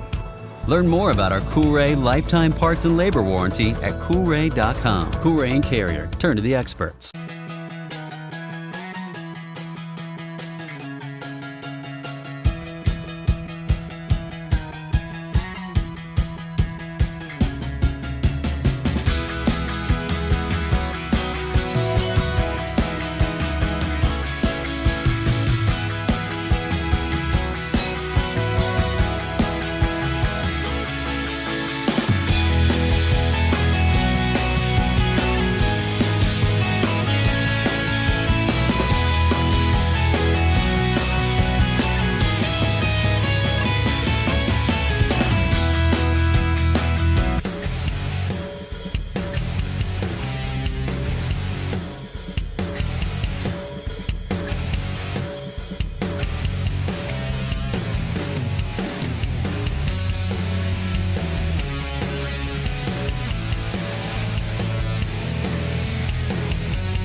Good evening, race fans, and welcome to Volusia Speedway Park for the third and final 360 sprint car race of the night. It's the Cool Ray Coast2Coast Racing League. It is Renegade time. We've talked about this series throughout the night. It is time for the top drivers in the 360 sprints to go to work. One of the young guns, Blake Chapman, has jumped on and been a house of fire. 761 points. Coming in over Aiden Young, who has 624. Stephen Fernberg, 597 to round out the top three in points. All younger drivers to the series. Patrick Spangler, Jonathan Short rounding out the top five.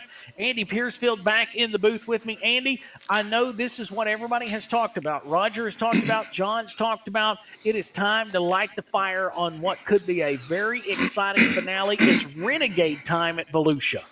Yeah, it looks like we got, 16 looks like 16 of them are in there, maybe 20 when we're all done. Man, we got some stout cars in here, and they've got a pretty good points battle going on too, so it'll be interesting to see how this fares out. Of course, we're at Barberville, Florida, the home of Volusia Speedway Park, a half-mile racetrack that has really showed some different characteristics tonight. We've seen this track widen out. I know iRacing had an update here recently to this place, and it has really started to, I would say, Andy, you could agree, it has widened this place out and given Volusia a very better racing perspective. Yeah, it's given the track a lot more character. It used to be you fought to get to the bottom and maybe get up to the middle. Now, we've been watching them all night. They're moving right up to the wall. But the bottom's still there, so if you get hooked up around the bottom, you can still make a good run. Of course, it is Monday Night Madness, and Andy, you mentioned the great sponsor that helps us with Monday Night Madness here at the Coast2Coast Racing League. Tell us about them again. Yep, that'd be Malcolm Mills Mill Writing. I don't know how long they've been around. I believe they're a longtime sponsor. but they've been helping out with the Monday Night Madness. We do have some openings. I know, like tonight, there's no sponsor on the first class, so there's always room for more sponsors to get involved. And be honest with you, speaking from the business side of it, my company Cool Ray, we got involved last year. We love it. It's been a great experience for us, not only personally but as a company. It's been really good for us. Of course, the Coast to Coast Racing League. For any information, for schedules, for layouts, for standings, for rules, you name it, you can go to c2crl.com. That is the Coast to Coast Racing League's website. You can check it out as we get ready to jump into our heat races. Heat races will be 8 laps. Top 4 will go to the big dance, and they will invert the top 4 as we get that starting lineup right now. Yep, we got Donovan Ross starting on the pole with Stephen Goldner outside, Blake Chapman on the inside of row 2, Corey Kussler outside of row 2, Stephen Fernberg and Chad Cody making up row 6, and Jeff Barker starting out back. Right off the bat, you're going to see the current points leader here on the Renegade 360 Sprint Cars, Blake Chapman. He's going to be out there. He's going to be inside of row number 2. We'll see exactly what he can do. You know, Andy, we talked about how quick he's been. One of the young guns. I know Roger mentioned that a little bit earlier. He has been fast from the get-go. He has really jumped in to this series and took the house of fire here in 2021. So a good way for him possibly to take that 20 and go to victory lane and possibly just put an exclamation point on what's been a great year. Yeah, it looks like he's had a really good run. I know Roger was talking to us earlier about incident points. He's a .087. I mean, that's hard to believe. I mean, he's running every race and he's finishing every race with that kind of score. And that's what it takes to be a champion. You got to be there, you got to be close, and you got to be competitive, but you got to be a good, solid racer. And we've definitely seen that out of him in 2021, and we'll see if he can put an exclamation point on it. But Stephen Golder and Donovan Ross will be on the front row for heat race number 1. We mentioned 8 laps will make up our first heat race here in the 360 Sprint Car Renegades. It will be 7 cars, it looks like, to make the call here in heat race number 1. I do believe we will lock up 4 heats. I think we had enough cars, it looked like, from preliminary qualifying and warm-up to get into 4 heats. We'll see if it shakes out that way. It is time to go racing, Andy. Yeah, I'm excited to see this class. It seems like all night long it's just been building and building, getting a little faster, a little more competitive. So I'm pretty excited to see this one. It will be Donovan Ross. It will be Stephen Goldner on the front row. The Vanderbilt Racing number 30 will see the green, and we are rocking and rolling. It is Renegade 360 Sprint to Volusia. Just like that, crossover, and Goldner's going to go to the lead underneath Donovan Ross. He set him up, Andy. It looked like going into turn 1. Oh, that was definitely a power move right there. Here comes Blake Chapman, second spot, side by side. Donovan Ross has pulled out the parachute. He started on the pole. He's back to third, and he's about to get some company by a guy we just saw in the previous race, Corey Kussler. He is on the back bumper of that 5-car. Top 4 going to go to the big show, Andy. Yeah, it looks to me like Ross doesn't have the drive coming up off the corners. That's where they're getting him. Donovan Ross to bottom. Kussler going to work the high side. After that, it is Stephen Fernberg.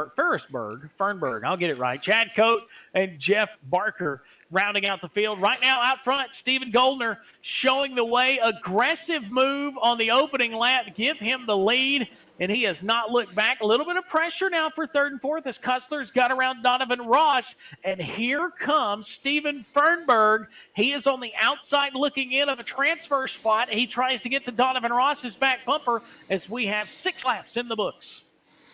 Yeah, it looks like Chad Cody's coming right up there too. So we're gonna have a pretty contested battle for that 4th spot here in about a half a lap. Cody was working the extreme bottom of turns 3 and 4. That might have been the lowest I've seen a sprint car all night to the bottom, but they're trying to chase the 5 of Donovan Ross. That is the transfer spot, but the top 2 have gotten closer too. Stephen Golder and Blake Chapman. It's about to get busy at the front as this is the final time around the Volusia Speedway Park. Down the back straightaway into turns 3 and 4. The Vanderbilt Racing, number 30 of Stephen Goldner will pick up Heat 1. Blake Chapman second, Corey Kussler third, and Donovan Ross hangs on. Chad Cody just was on the outside looking in. Those top 4 will transfer to the big show. Yeah, they were very good race. That was very good.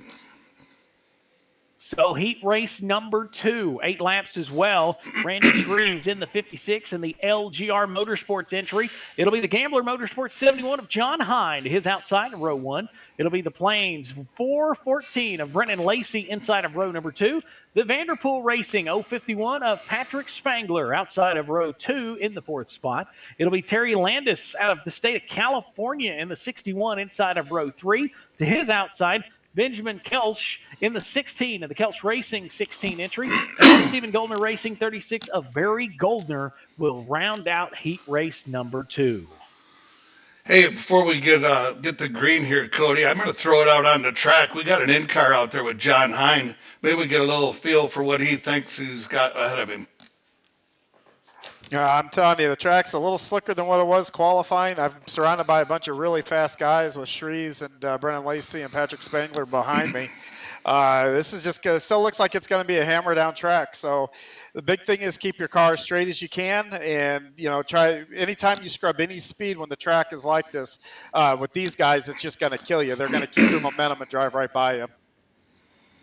Excellent. Well, thanks a lot, John, and we want to wish you luck out there. So good luck in this heat race. Thank you. Really cool. I can barely drive, let alone drive and talk at the same time. So we appreciate John giving us that. Randy Shreves, John Hind, front row, heat race number 2. 4 more spots to lock into tonight's A main feature, which will come up later in the night.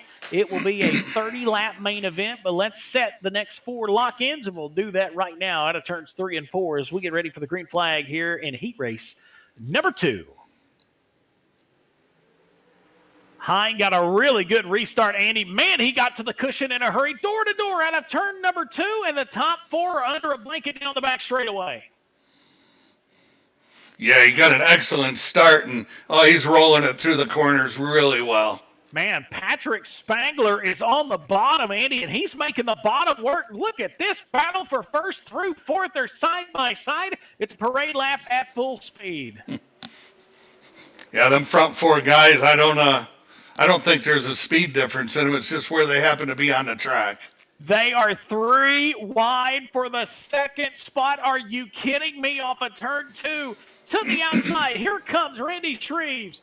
And this is contact. Spangler and Shreves got together in turn 2. That's going to kill the momentum for second, third, and fourth. And John Hind now just simply needs to hit his marks halfway home in heat number 2. Yeah, Shreves got down in there, and he looked like he lost a little grip and got up into Spangler. Yeah, that contact was there, but luckily it looked like he let off the gas, which allowed them both to regain position, as it looks like Benjamin Kelch and Brennan Lacey are both going to retire from this heat race. I see they're a scratch there at 6th and 7th, so they're both out. So 5 cars on the racetrack, 4 going to go into the big dance. Top 2 now within 2 car lengths. And Patrick Spangler will not give up. Man, he got close to that outside retaining wall in turn 2. White flag, 1 final time around the Volusia Speedway Park. John Hind took advantage of a really good restart into turns 3 and 4. The Gambler Motorsports entry, the 71, will pick up the win in Heat 2. Shreves second, Spangler third, and Terry Landis will get the 4th and final lock-in transfer spot. Yeah, that was a very good race. Turning some fast laps out there, Cody. They're down in mid-13s right now, which are excellent laps.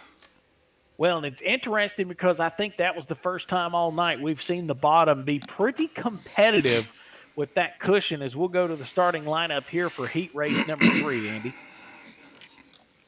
Yep, we got Daniel Vaught.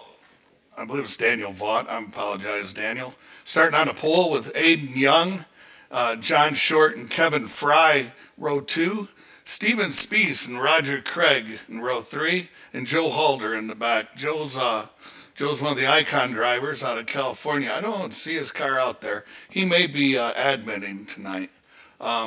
This is an interesting lineup here because you got Aiden and Daniel up front, and then there in the back you got Steven Spieth. He's excellent speed, so we'll see where that goes. And then you also got Kevin Fry there in the middle. He's been running good all night. I think he gave him a nickname, Speedy Steven Spees. Maybe we'll use that down the road. Of course, we'll get a chance to race with him later on in our season as well. But 6 cars make the call. 8 laps here at heat race number 3 here from Volusia Speedway Park. Yeah, they're you know what, I was sitting here, Cody. I've never been really involved a lot with the sprint cars. Man, there's some good looking cars out here tonight. Yeah, there is. Final 6 here in this heat race. Next 4 to lock into the big show. iRacing pace truck rolling around the racetrack. Race official is going to give them one more this time by. Crazy to see these sprint cars fan out as wide as they do.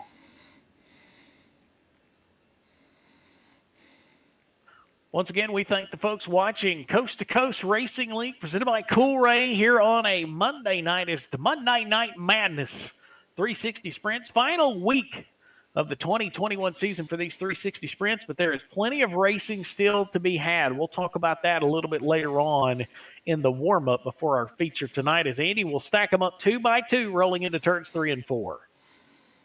Yeah, they're rolling through there pretty deliberate. This is going to be an interesting start. Vault, it'll be Young, Short, Fry, Spees, and Craig, the 6 drivers on the racetrack. And here we go. Green flag out in heat race number 3. 2 by 2 into turns 2. Now they fan out. Man, oh man, they got crowded in a hurry. Second is 3 wide. Short, Fry, and Young off a turn 4. And a little bit of contact there with the 51 is Short.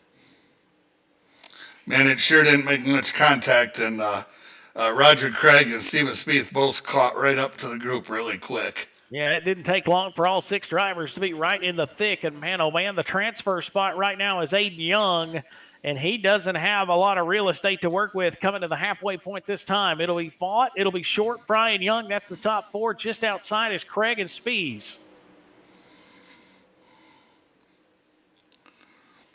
Once again, it looks like everybody is hunting for the outside of the racetrack, and it looked like Spies might have had some contact there with Roger Craig. That's going to take both of them out of contention with 5 laps in the books. Aiden Young's running 4th right now. He's 2nd in points. He looks to me like he's being a little bit cautious out there in this heat race. Yeah, he's trying to go to the bottom on Short. Short's running that middle line. Not a lot of room for error. If somebody's running the middle line here at Volusia and you run the bottom, you had best get in there pretty much on point, or you're going to slide up into him and make contact. Man, the battle for the lead is heated up. Here comes Kevin Fry. He is all over Daniel Vaught down the back straightaway, side by side, coming to the white flag this time.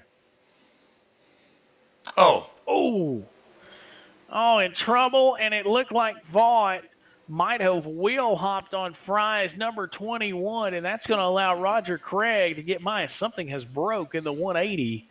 And unfortunately, that will end Vault's run, and it'll be Kevin Fry, Aiden Young, John Short, and Roger Craig, Andy, picking up the top 4. Yeah, it looked like he got up into him there. It didn't really look. I thought he had cleared him. I thought Kevin had cleared him on the slide job, so I'm not sure what happened there.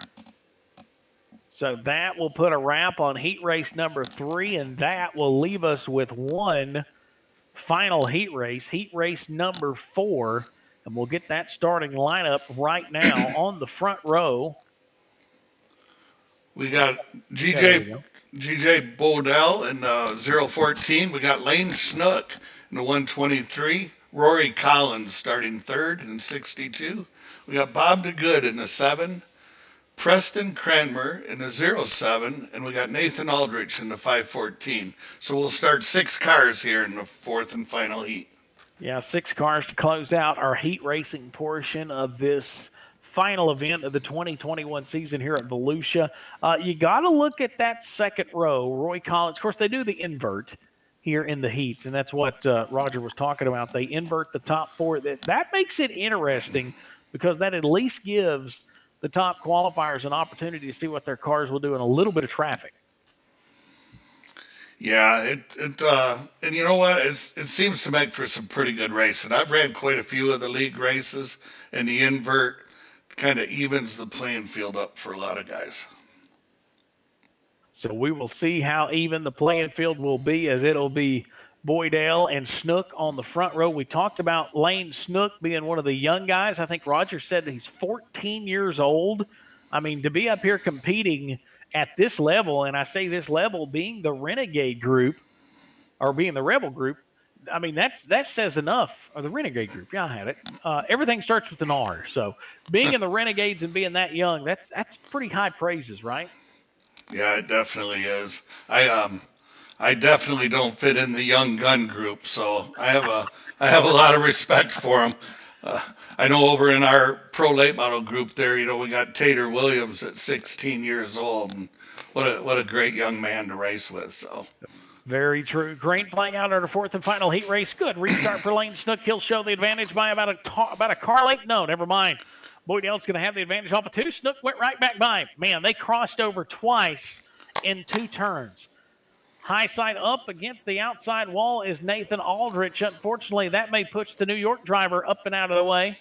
As a battle now for second and third. Snook must have got in some trouble there in 1 and 2. Andy, he's dropped back to third. Yeah, it looked like Boydell got up into him a little bit coming off from 4. Snook now back into the bottom side of the racetrack. He'll get by Roy Collins. Now Preston Kramer goes to the outside. Cranmer is going to have that second spot, man, and Lane Snook won't go away. Make it 4 laps complete. Boydell still showing the way. Snook second. Now Cranmer back to second. Man, they're going back and forth. Slide job after slide job. And Bob DeGood has the best view of them all right there in fourth, but he's about to have some pressure from Roy Collins. Yeah, it looks to me like Lane Snook's making up some ground. He had the fastest lap that time around. They're all chasing G.J. Boydell, who is showing the way right now. He'll come to the popsicle sticks this time by here in heat race number 4. Final 4 lock-ins into the show. Collins is there. Collins goes to the inside. He's going to jump inside of DeGood. Not enough to make that pass. Yes, it is. DeGood's going to go up to third. Now back and forth they go, man. 3 cars fighting for the transfer spot, Andy. Yep, and back up front for about the 4th lap in a row. Lane Snook's about a 10th quicker. He's running him down, but I think he may run out of time here. Boydell took the high side, swung it way high at the line. Wow. Boydell? Was it Boydell? Was it Snook at the line? Yeah, Boydell got him at the line. Man, that was close. Wow, so Boydell will get the win in Heat 4 and lock in, and it's time to go to the B main, Andy. Last chance to make the show. Let's talk about the starting lineup. All right, we got Chad Cody going to start on the pole with Barry Goldner on the outside, Daniel Vaught and Rory Collins in row 2, Stephen Fernberg and Benjamin Kelch in row 3, Speedy Steven Speece in 7th starting position, Nathan Aldrich in 8th, Jeff Barker and Brennan Lacey will make up row 5, and that'll be our starting lineup, Cody. A solid B main and some fast race cars trying to sort their way. Only 24 spots available in the big show, which will come up following this to close out our night. So we will see how things will shake out. I do believe, I was looking at that, I think we had 25, 26 altogether here in the Renegade. So we'll see who makes the show and who don't. Yeah, it looks like we're going to have a couple guys go home tonight. So the pace truck will roll, and Chad Cody and Barry Goldner will be on the front row here for the B-Main 10 laps. What do you expect now that we've seen this track kind of wide out? And this is the first time all night. You take a look down at 1 and 2, Andy. We don't really see a lot of dry spots in turn 1 and 2. We saw that in the previous 2 races, but now that we're kind of later into the night, I don't see too many dry spots in the middle of 1 and 2 like we saw previously. No, I'd say right now this B-Main's going to be a pretty fast race. There's a lot of bite out there yet. I think it's going to be midway through the feature before we see it slick up. It looks like it may be that way. That means there is plenty of grip to be had. And right now, the one to go being displayed on the field of 10 drivers trying to make their way to the big show. 24 will race in the main event coming up after a brief warm-up. 24 for 30 laps around the Volusia Speedway Park here in the finale for the Renegades in the Coast to Coast Racing League, the 360 Sprints, and our finale here on this Monday night.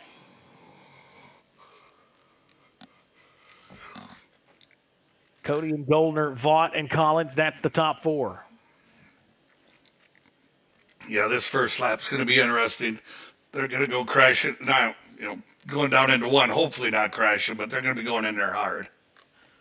iRacing pace truck off the racetrack where green flag. We'll see if they'll go 2x2 into the turn. Right off the bat, man, Cody wanted to go to the outside. 3 wide off of turn 2.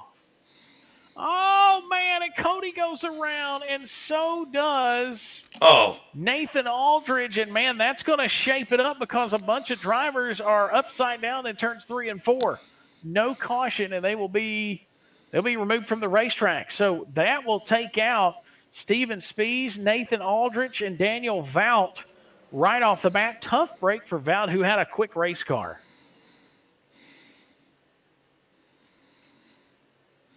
So Chad Cody will show the way. Second place, Rory Collins, Stephen Fernberg. Third, fourth is Brandon Lacey. And the battle right now is between Collins, Fernberg, and Cody. Top 3 under a blanket, Andy. Yeah, it looks like Steven Speeds and Nathan Aldrich are going to be the two odd men out tonight. That was very unfortunate. Yeah, not exactly how you wanted to start the race as they're going to get around. Look like Barry Goldner. He's going to pull his 36 race car to the infield, let the leaders go by. Top 3 will come off the racetrack under halfway. 6 laps in the books of the 10 that make up the B main. Top 3 still under a blanket as they work around the half mile here at Volusia Speedway Park. 7 in the books this time. Cody, Collins, Fernberg, Lacey, your top 4. Really, the top 4, Andy, the only 4 in contention here as 5th place Barker is way back. Yeah, it looks like it's going to be those front 3 guys. They're battling for starting position. I think we got a couple cars out there that are tore up pretty good that are trying to just run some laps. Yeah, Goldner and Vaught, I do believe. Even Aldrich, it's still making laps on the racetrack right now.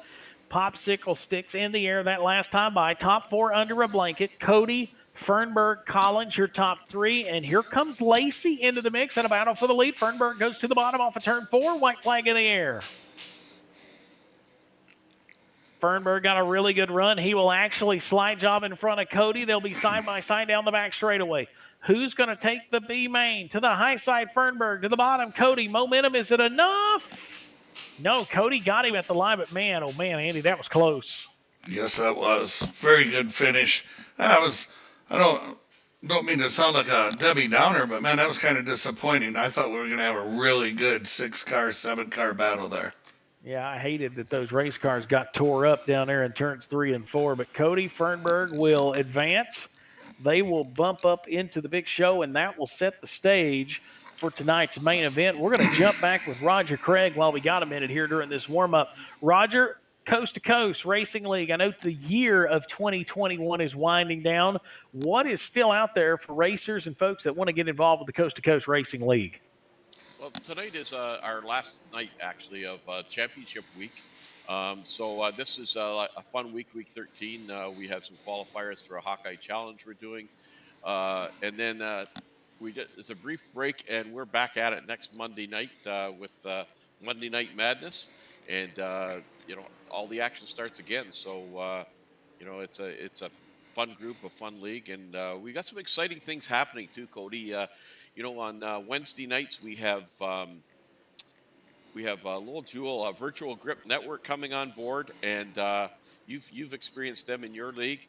And then we've got you guys coming in on Thursday night, and really excited about that. For you guys just coming out of the box tonight, just a week ahead of plan. You're killing it, guys, and I can't wait. Once you get some experience and get some of the bugs worked out, what's going to happen. I'm really excited about all of that. And then Joe Halter, Icon Sim Sports, is running a Friday night excitement. Some like hosted sessions, and he streams those. So there's that to watch too. So lots of things happening, and yeah, just a brief break here of 3 or 4 days. We have some fun races, and right back at it. Well, Roger, before we let you go, tell the folks that are out there watching this maybe for the first time, if they want to be a part of the Coast to Coast Racing League, what do they need to do? All they need to do is go to our website, c2crl.com. It's right there. There's a register and apply. Fill out the form. As long as you've got an I rating below 2,500, our goal is to be the best intermediate league on the iRacing platform. So there's plenty of leagues for all those hot shoes to run. But you'll see in this race here, we've got them in house, man. And once you're in the league, you're grandfathered in. So you come in under 2,500 if you grow your I rating. We like to think it's because of the quality of racing that you're seeing here that improves you. So, anyways, yeah, it's some great action, and that's all they got to do. Just go to the website, c2crl.com, and apply. And Bill Calder, our VP of registration, will look after them. All right, Roger, we appreciate it, and the best of luck to you in this feature. Another guy going to be in this feature is out on the racetrack right now, currently 12th on time right now in this warm-up. John Hine, we see him whip around the racetrack. We'll let him finish out his warm-up, and we'll get another word with him as we get ready to jump into this feature. Andy, I really think watching this racetrack unfold here with this Renegade group, I think this is the best we've seen this racetrack yet. Yeah, I was not expecting it to hold these two grooves like this.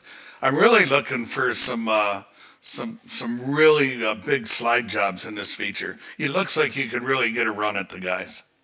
Let's take a look at the starting lineup before we talk with John. Andy, you want to lead us through that lineup? Sure will. We got Stephen Goldner starting on the pole. We got John Hine on the outside of the front row. We'll catch a quick word with him in a minute. We got Kevin Fry and G.J. Boydell in row 2. Blake Chapman and Randy Shreves in row 3. Aiden Young second in points with Lane Snook in row 4. They'll be starting right behind Blake Chapman, so Aiden and Blake can go at that point battle. We got John Short and Preston Cranmer in row 5. Donovan Ross and Terry Landis in row 6. Roger Craig and Bob DeGood. I don't think that's an average age of 35 in that row. We got Chad Cody and Stephen Ferdberg, Brennan Lacey and Rory Collins, and then bringing up the rear, we got Jeff Barker. John, you got your ears on out there, buddy. I sure do. All right, from watching this race unfold, you're going to start outside front row. Really good starting spot. I think if somebody wanted to start in this race, they'd want to be on the outside row. What do you think about it going into this feature? Yeah, it's not much to look out in front of me here, so I'm sure Goldner is always real tough. He's probably going to get a really good start here. So, we have 30 laps is a long time. We've just got to settle in here, and, I think Andy hit it nail on the head. I think you're going to see a lot of interesting things. Top is there, bottom is there. That slide line for right now is definitely there. There's still a lot of cushion to catch the car if you slide across the track. So be looking all the way through the field. I think you're going to see some fantastic racing here. And, the guys' awareness are going to have to go up twofold compared to the heat races. We got more cars than we've had at any race tonight. So doing those slide jobs, changing lanes, whether it be in the straightaway or the corners, is just going to be paramount. You've got to know who's around you. Most definitely, John. Best of luck as we get ready to rock and roll for 30 laps. Andy, he mentioned it. Most cars on the racetrack, the track's in the best shape it's been all night. It's time for our Renegade feature to close out this Monday. You bet. We're looking for this to be, hopefully we get a lot of good green flag laps, and I'm excited to watch it, Cody. Green flag is out, side-by-side Golder and Hine, and we are racing at Volusia. Hine goes straight to that cushion. Everybody else sorts out. Man, they fan out almost 4-5 wide back there, 7th, 8th, and 9th. Side-by-side, top 3 will go single file. Here comes Blake Chapman, the current points leader in the Renegade Series. He's made his way up into 4th. Well, Cody, Lane Snook is right up on the outside wall. Snook working the extreme cushion. What little bit of cushions there, Andy? It looks like they have knocked most of that cushion down. Yeah, it still seems to be some grip up there. They're getting around there pretty good. Man, I don't know how they saved what just happened in turn 1, but they were beating and banging. They were wheeling into turn 1, and they saved it, and we're still green 4 laps in.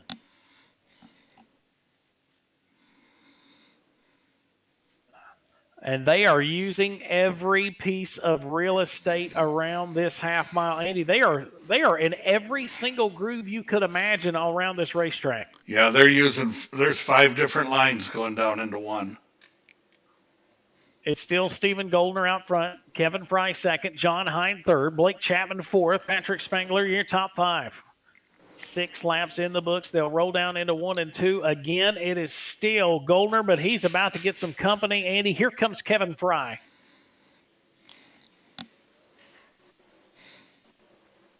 Fry right up to the back bumper of Goldner. They've both went to the bottom, and the caution flag has come out. Caution flag has come out, and we have got them piled up in turn 1. Oh, unfortunately, I think Lane Snook was involved in that. G.J. Boydale, Preston Cranmer was in that. Aiden Young was in that. Man, hate to see that for that young gun. Yeah, there was quite a few cars caught up in that. That was, I was looking at the scoring tower when they were coming around the lap before that. Lane Snook was running back in 12th or 11th, and he put up the fastest lap on the track. So we will rack them and stack them back up. 8 laps, 8 exciting laps. Actually, timing and scoring says 7. So we got 7 officially complete. Of course, the caution laps don't count here in the Renegade 360 Sprint cars. So it'll be rack them and stack them back up. Stephen Goldner out front, but man, Kevin Fry said, hey, if you're going to leave me the bottom, I'm going to take it.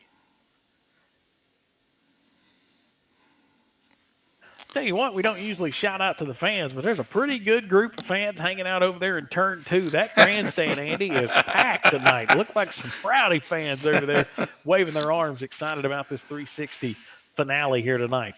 I think that's right over there by the beer trailer, Cody. I thought I saw Tater, and oh wait, he ain't old enough. No, so never mind. He's not over there. But so if I park over here in turn 2, you all know why then, right? Yeah, we know why you're hanging out over there. But a good crowd all the way around the Volusia Speedway Park here, ready for our final race of the night. Now that we know where the party zone is, that's where the post-race show will lead to, I'm sure. Single file with 7 laps, it looks like, 7 of the 30. So, Andy, we're still anybody's race. Yep, they're going to restart this single file, so it'll probably take them a little bit to get bunched back up, but it's going to be good. Good restart that time, and it'll be Goldner. He'll lead the way. Man, he gapped Kevin Fry, but Fry is not going to worry about that. He's going to go to the bottom in 1 and 2. They fan out already, Andy. You was right.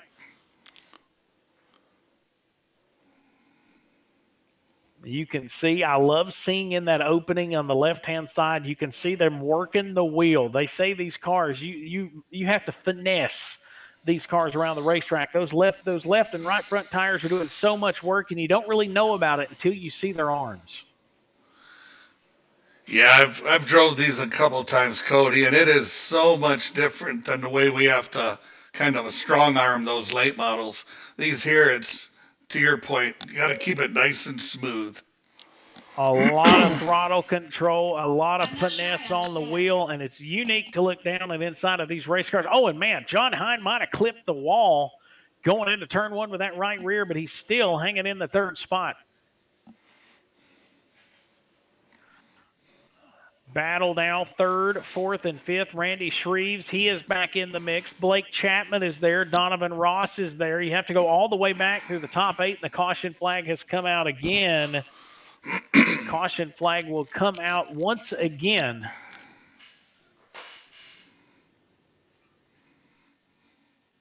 And looking to see possibly what might have happened there. Timing and scoring telling me had something to do with Lane Snook.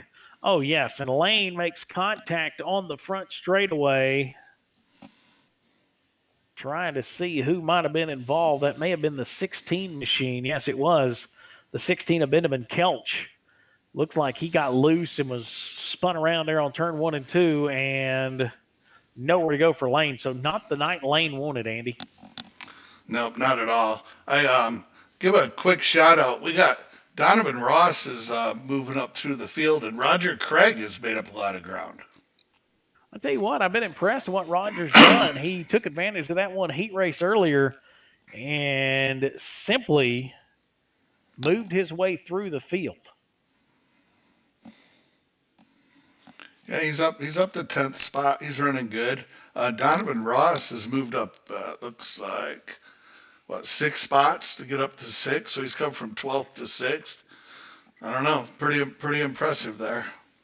Yeah, and I think this racetrack is, the more we see it widen out, the better the racing's going to be. Daniel Vaughn, actually, he's moved up the most spots of the night. He's up, I believe it's 10 spots is where it was at a minute ago. Now timing and scoring is going to resort itself.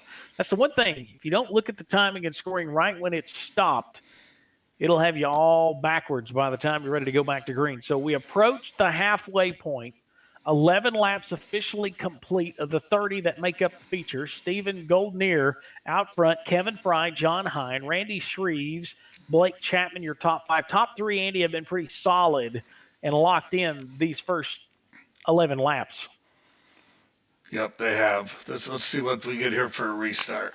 Green flag back in the air. Shreves will put the pressure on John Hine. They'll both go to the high side. So third and fourth goes high, first and second. Oh, man.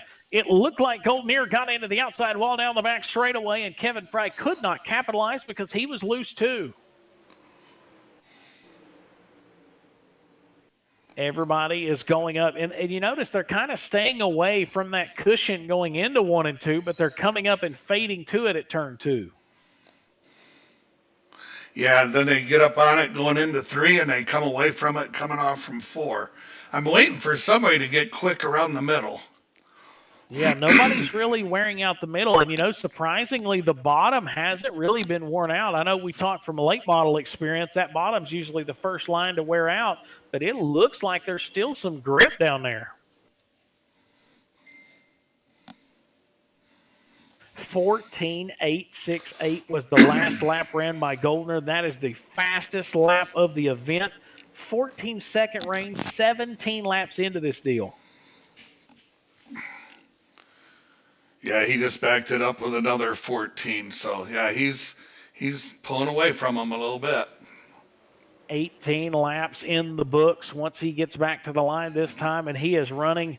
That line he's running in 1 and 2 is what's making the difference. He is gaining a ton of momentum on Fry in 1 and 2, and it's a unique line. He comes in there somewhat high and then just goes up, just barely comes off of that wall, and then rockets down the back straightaway. Yeah, it's kind of a slider line, but he starts out really high. He is approaching almost a 1.5 second lead. Stephen Goldneer leads over Fry. Randy Shreves now in the 3rd spot. John Hine back to 4th. And then it's anybody's race. Blake Chapman, John Short, Patrick Spangler. That's 5th, 6th, 7th, and 8th. Even Donovan Ross, who you talked about earlier, he's prowling right there towards the top 5. Is now 9 laps to go.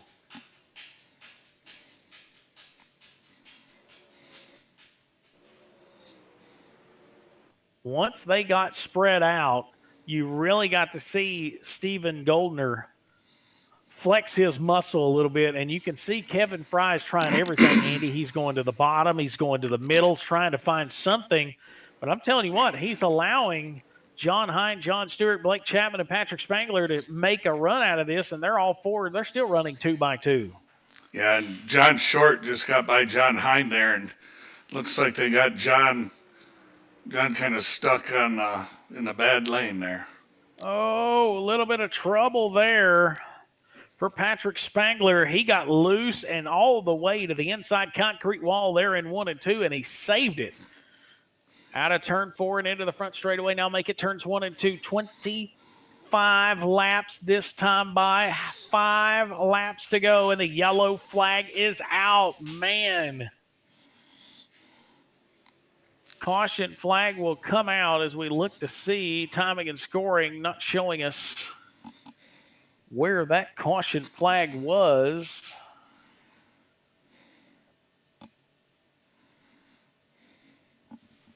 Oh, and it might have been Roger Craig. We'll go back and check that out. When a car was slowed off of turn 4, we'll go back and see if we can't find out exactly what might have happened there.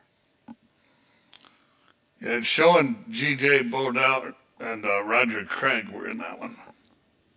Yeah, it looked like some wheel contact And then Roger Craig got down the front straightaway and slowed up considerably and then got spun around. So the caution will come out, and that'll make it interesting, Andy. 5 laps to go. Caution flag comes out. Rack 'em and stack 'em back up for Stephen Goldner. Yeah, Kevin's got to get up on the wheel. He's got to get a better restart if he's going to have a chance. He can't give him that big lead. I would think on this restart, the only chance you got to think maybe for Kevin Fry is if Goldner tries to go to the bottom to block a move and Fry can keep the high side momentum. But I don't know that Goldner will give him the high side. Yeah, them last couple of restarts, he had him by 5 or 6 car lengths. He just got to get off. He's got to fire off better. So we will see possibly the last restart of the night. We'll see. We'll rack them and stack them back up and see if Fry can make anything happen. It has been Stephen Goldner from the get-go here in this feature. Randy Shreves is there. John Short's there. Blake Chapman, the current points leader, in the 5th spot. Good run for him tonight. Blake has rallied. But we'll see who can put an exclamation point on it as they creep back into the restart zone. 5 laps to go here from Volusia. Green flag back out, and a good restart from Shreves. He's to the outside of Fry. Man, Randy Shreves, if anybody has ever sent a sprint car into the turn, Andy, did you see that? He sent that car as far as it would go into 1 and 2. Yeah, he had the restart that Fry needed if he was going to have a chance. So this time Goldner will go to the bottom. He'll work to the high side. A little bit of a bobble, not enough. Still a 3 car length advantage. Man, and Fry is there. Fry was there going into 3, but now he's going to fade. And it looks like maybe that caution might have hurt Goldner because that car seems to be whipping around a little bit more than it was. And here comes Fry within 3 car lengths. Popsicle sticks in the air, final 2 laps. Fry and Shreves will round out your top 3. After that, everybody under a blanket to make the top 5.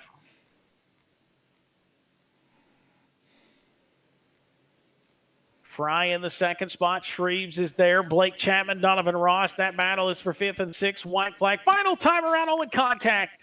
We have got contact and cars around in turns 1 and 2, but into 3 and 4 for the final time. It'll be Stephen Goldner leading the way at Volusia. He will pick up the win. Kevin Fry 2nd, Randy Shreves 3rd, Blake Chapman 4th, and Brennan Lacey will round out the top 5. What a race. What a way to close out the 360 Sprint Car Monday Madness here at Volusia.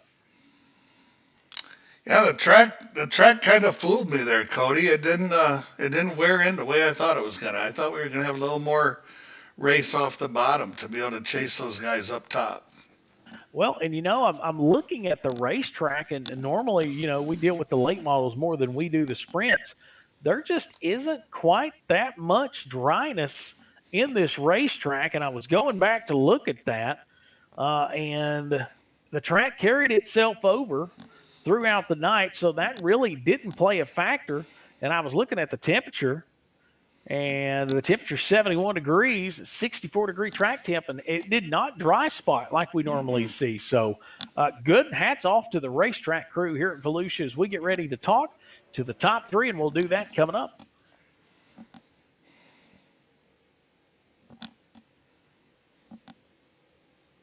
All right, the top 3 will get ready to jump into the booth. We'll get our 3rd place finisher, Randy Shreves, will come up. Man, a good run for you tonight. You had maybe the best restart of your night there on that last restart. You got a good run to the outside of Fry. Just wasn't able to lock down that 2nd spot. Yeah, Kevin just kind of blocked me there. I guess it was a good move, but definitely had a good run going into the corner there. Was about to get around him, and he just kind of came up a little bit, blocked my move, and still pulled off 3rd. Well, man, a good way to close out this part of the 2021 calendar. You'll go back at it and get a new season started coming up here next Monday. But folks that you'd like to thank on that race car? Yeah, for sure. Definitely want to thank my team, LGR Motorsports, ABR Setup Shop, Redline Race Designs, One Wish Foundation, Wraps and Stitches, KSB Builders, Finish Line Repair, CD Cinematography, Coast to Coast for putting on this awesome league, and everybody for the broadcast. Well, man, congratulations on the third place finish, and hopefully we'll talk to you soon. All righty, thank you. Randy Shreves, our third place finisher, will jump into our second place finisher, Kevin Fry. Kevin, man, you were everywhere on this racetrack trying to find grip to run down Steven, just not quite enough to get there in the end.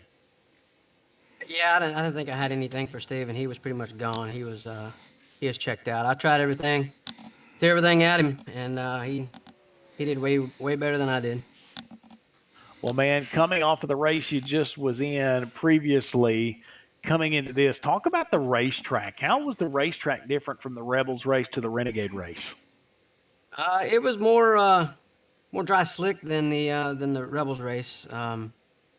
Just I had to tighten the car up a little bit more from last race to this race, and I think I made the right adjustment, just a little bit more. I think I could have got Steven, but it is what it is. It was a good race, good hard racing between me and Steven, and it was fun. Well, man, tell us about the folks you want to thank on that race car. I want to thank Team Firm, the eyes in the sky of Sean Bowers. He did a hell of a job tonight, keeping me straight and clean tonight. So I want to thank him, and I want to thank Apex Auto Glass Tinning and Dean Gertie as well to help with the setups as well. Well, man, congratulations on the runner-up spot. Hopefully we'll talk to you down the road. Yes, sir. Absolutely. And thank you all for putting on the broadcast and making us look good. All right, there you go. Kevin Fry, our second place finisher tonight. Steven Goldner, man, got out front. You had a rocket ship. I know there are a couple of restarts kind of made it challenging, but talk about this race car. And as the night went on, this track looked like it was very racy from start to finish. Yeah, it was a good track. First of all, I got to thank my teammate Lane Snook for the setup there. He, I was thinking something after watching the Rebels race there, and I asked him for a set. He willingly gave it to me, and ultimately that's probably what got me the win there tonight. But yeah, the track was racy, 2 grooves most of the night. You could run the bottom 1, 2, you could run the top 1 and 2. It was definitely a fun track to race on. Well, man, you put on a show. I know those couple of late restarts. Fry tried to give you a run for your money, but just the restart momentum you had going down into turns 1 and 2, and your line. Kind of talk about the line you were running in 1 and 2. It was unique because you would go in about middle of the way, and then you would come up with that right rear tire and almost touch the outside wall off of turn 2. And it was kind of the only line like that of the night. Everybody was either committed to the middle, the bottom, or the high side, and you kind of used the slider line to your perfection. Yeah, I used it for most of the race, and then it kind of got really choppy there on the exit to 2. So I think the last couple laps I ran at the bottom, and my car was really good anywhere, so I could run anywhere. But yeah, the slider 1 and 2 was definitely, for me, the place to be. Definitely, car loved it, so it was a good night. Well, man, congratulations. You got any folks you want to thank on that race car? Yeah, I got to thank all the guys at the shop, all the Bandy Boat guys, Wegman Brothers, Bauer.com, Velocity Race Designs, ABR Setup Shops, Fits Perfect Photography, Dirt Doctor Trucking, Dylan Westbrook for the sponsorship for the Renegades, and Roger and everyone who's involved with the league, and you guys for the broadcast. Well, man, congratulations on the win. A good exclamation point on the 2021 season for the Renegades, and get ready for the next season. Yeah, thanks a lot, guys. Steven Goldner, your winner tonight from Volusia. Andy, any final words before we wrap it up? Yeah, I just want to, first of all, thank you, Cody. I know tonight's been something we've been talking about for a long time. We had a vision of getting the extreme speed up and going, and I don't know, I'm tired, but I'm proud of what we did to get it going today. I know we bumped up our schedule a little bit to make it happen, but thank you for all you do, and I'm really excited for what Extreme Speed's got coming in the future.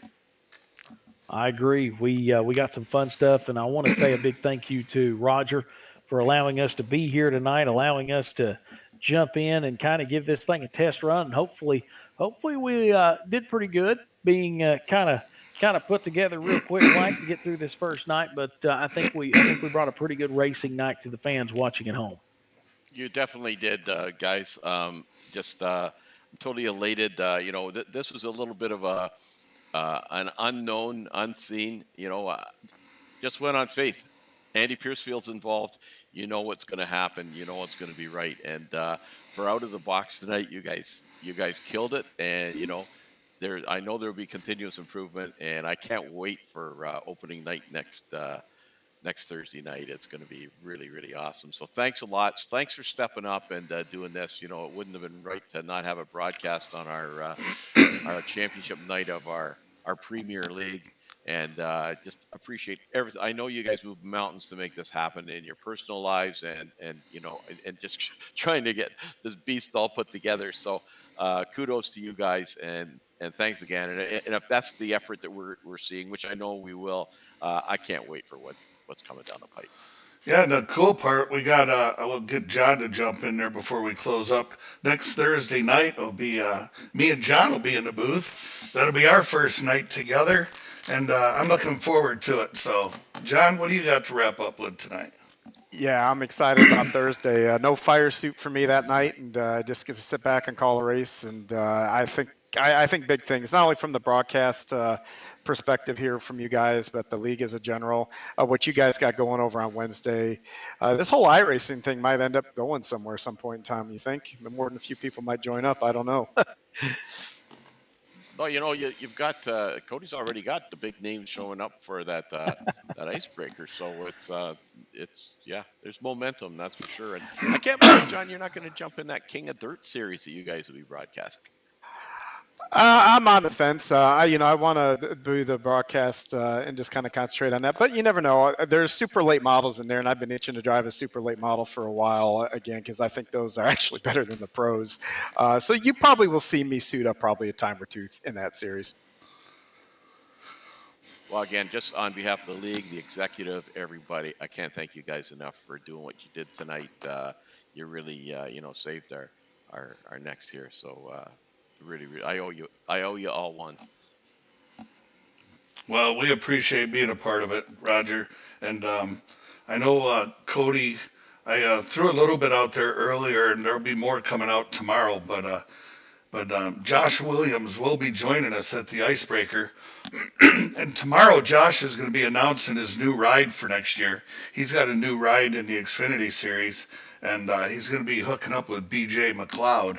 And they're going to be running some junior motorsports cars and engines and looking for some big things out of that Cool Ray Xfinity car next year. Well, I will tell you, Roger mentioned the big names for the Icebreaker. Listen, big names are good and they're great for advertising, but they make the promoters as nervous as a chihuahua.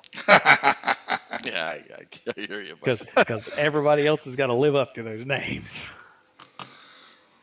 No. So, hey, once again, Cody, can't tell you enough, brother. I appreciate it.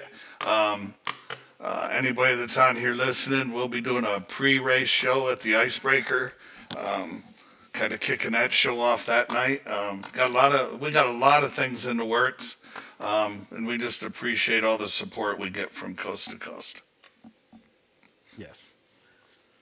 I agree. I appreciate it. And like I said, I thank each and every one of you for watching tonight. Roger, I appreciate you for letting us come in and kind of get this thing launched and off the ground. John, I appreciate your help.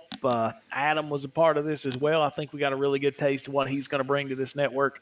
And Andy, we appreciate you the opportunity for making all this stuff go in motion. So I do think with that, for night number one here at Volusia, what a night it was. The 360 Sprint Cars Championship night tonight. We exclamation point with Steve Goldner winning the Renegade Championship night here at Volusia. So from all of us here at Extreme eSpeed TV, for the folks at the Coast to Coast Racing Network, we say so long, and we will see you next time around the racetrack.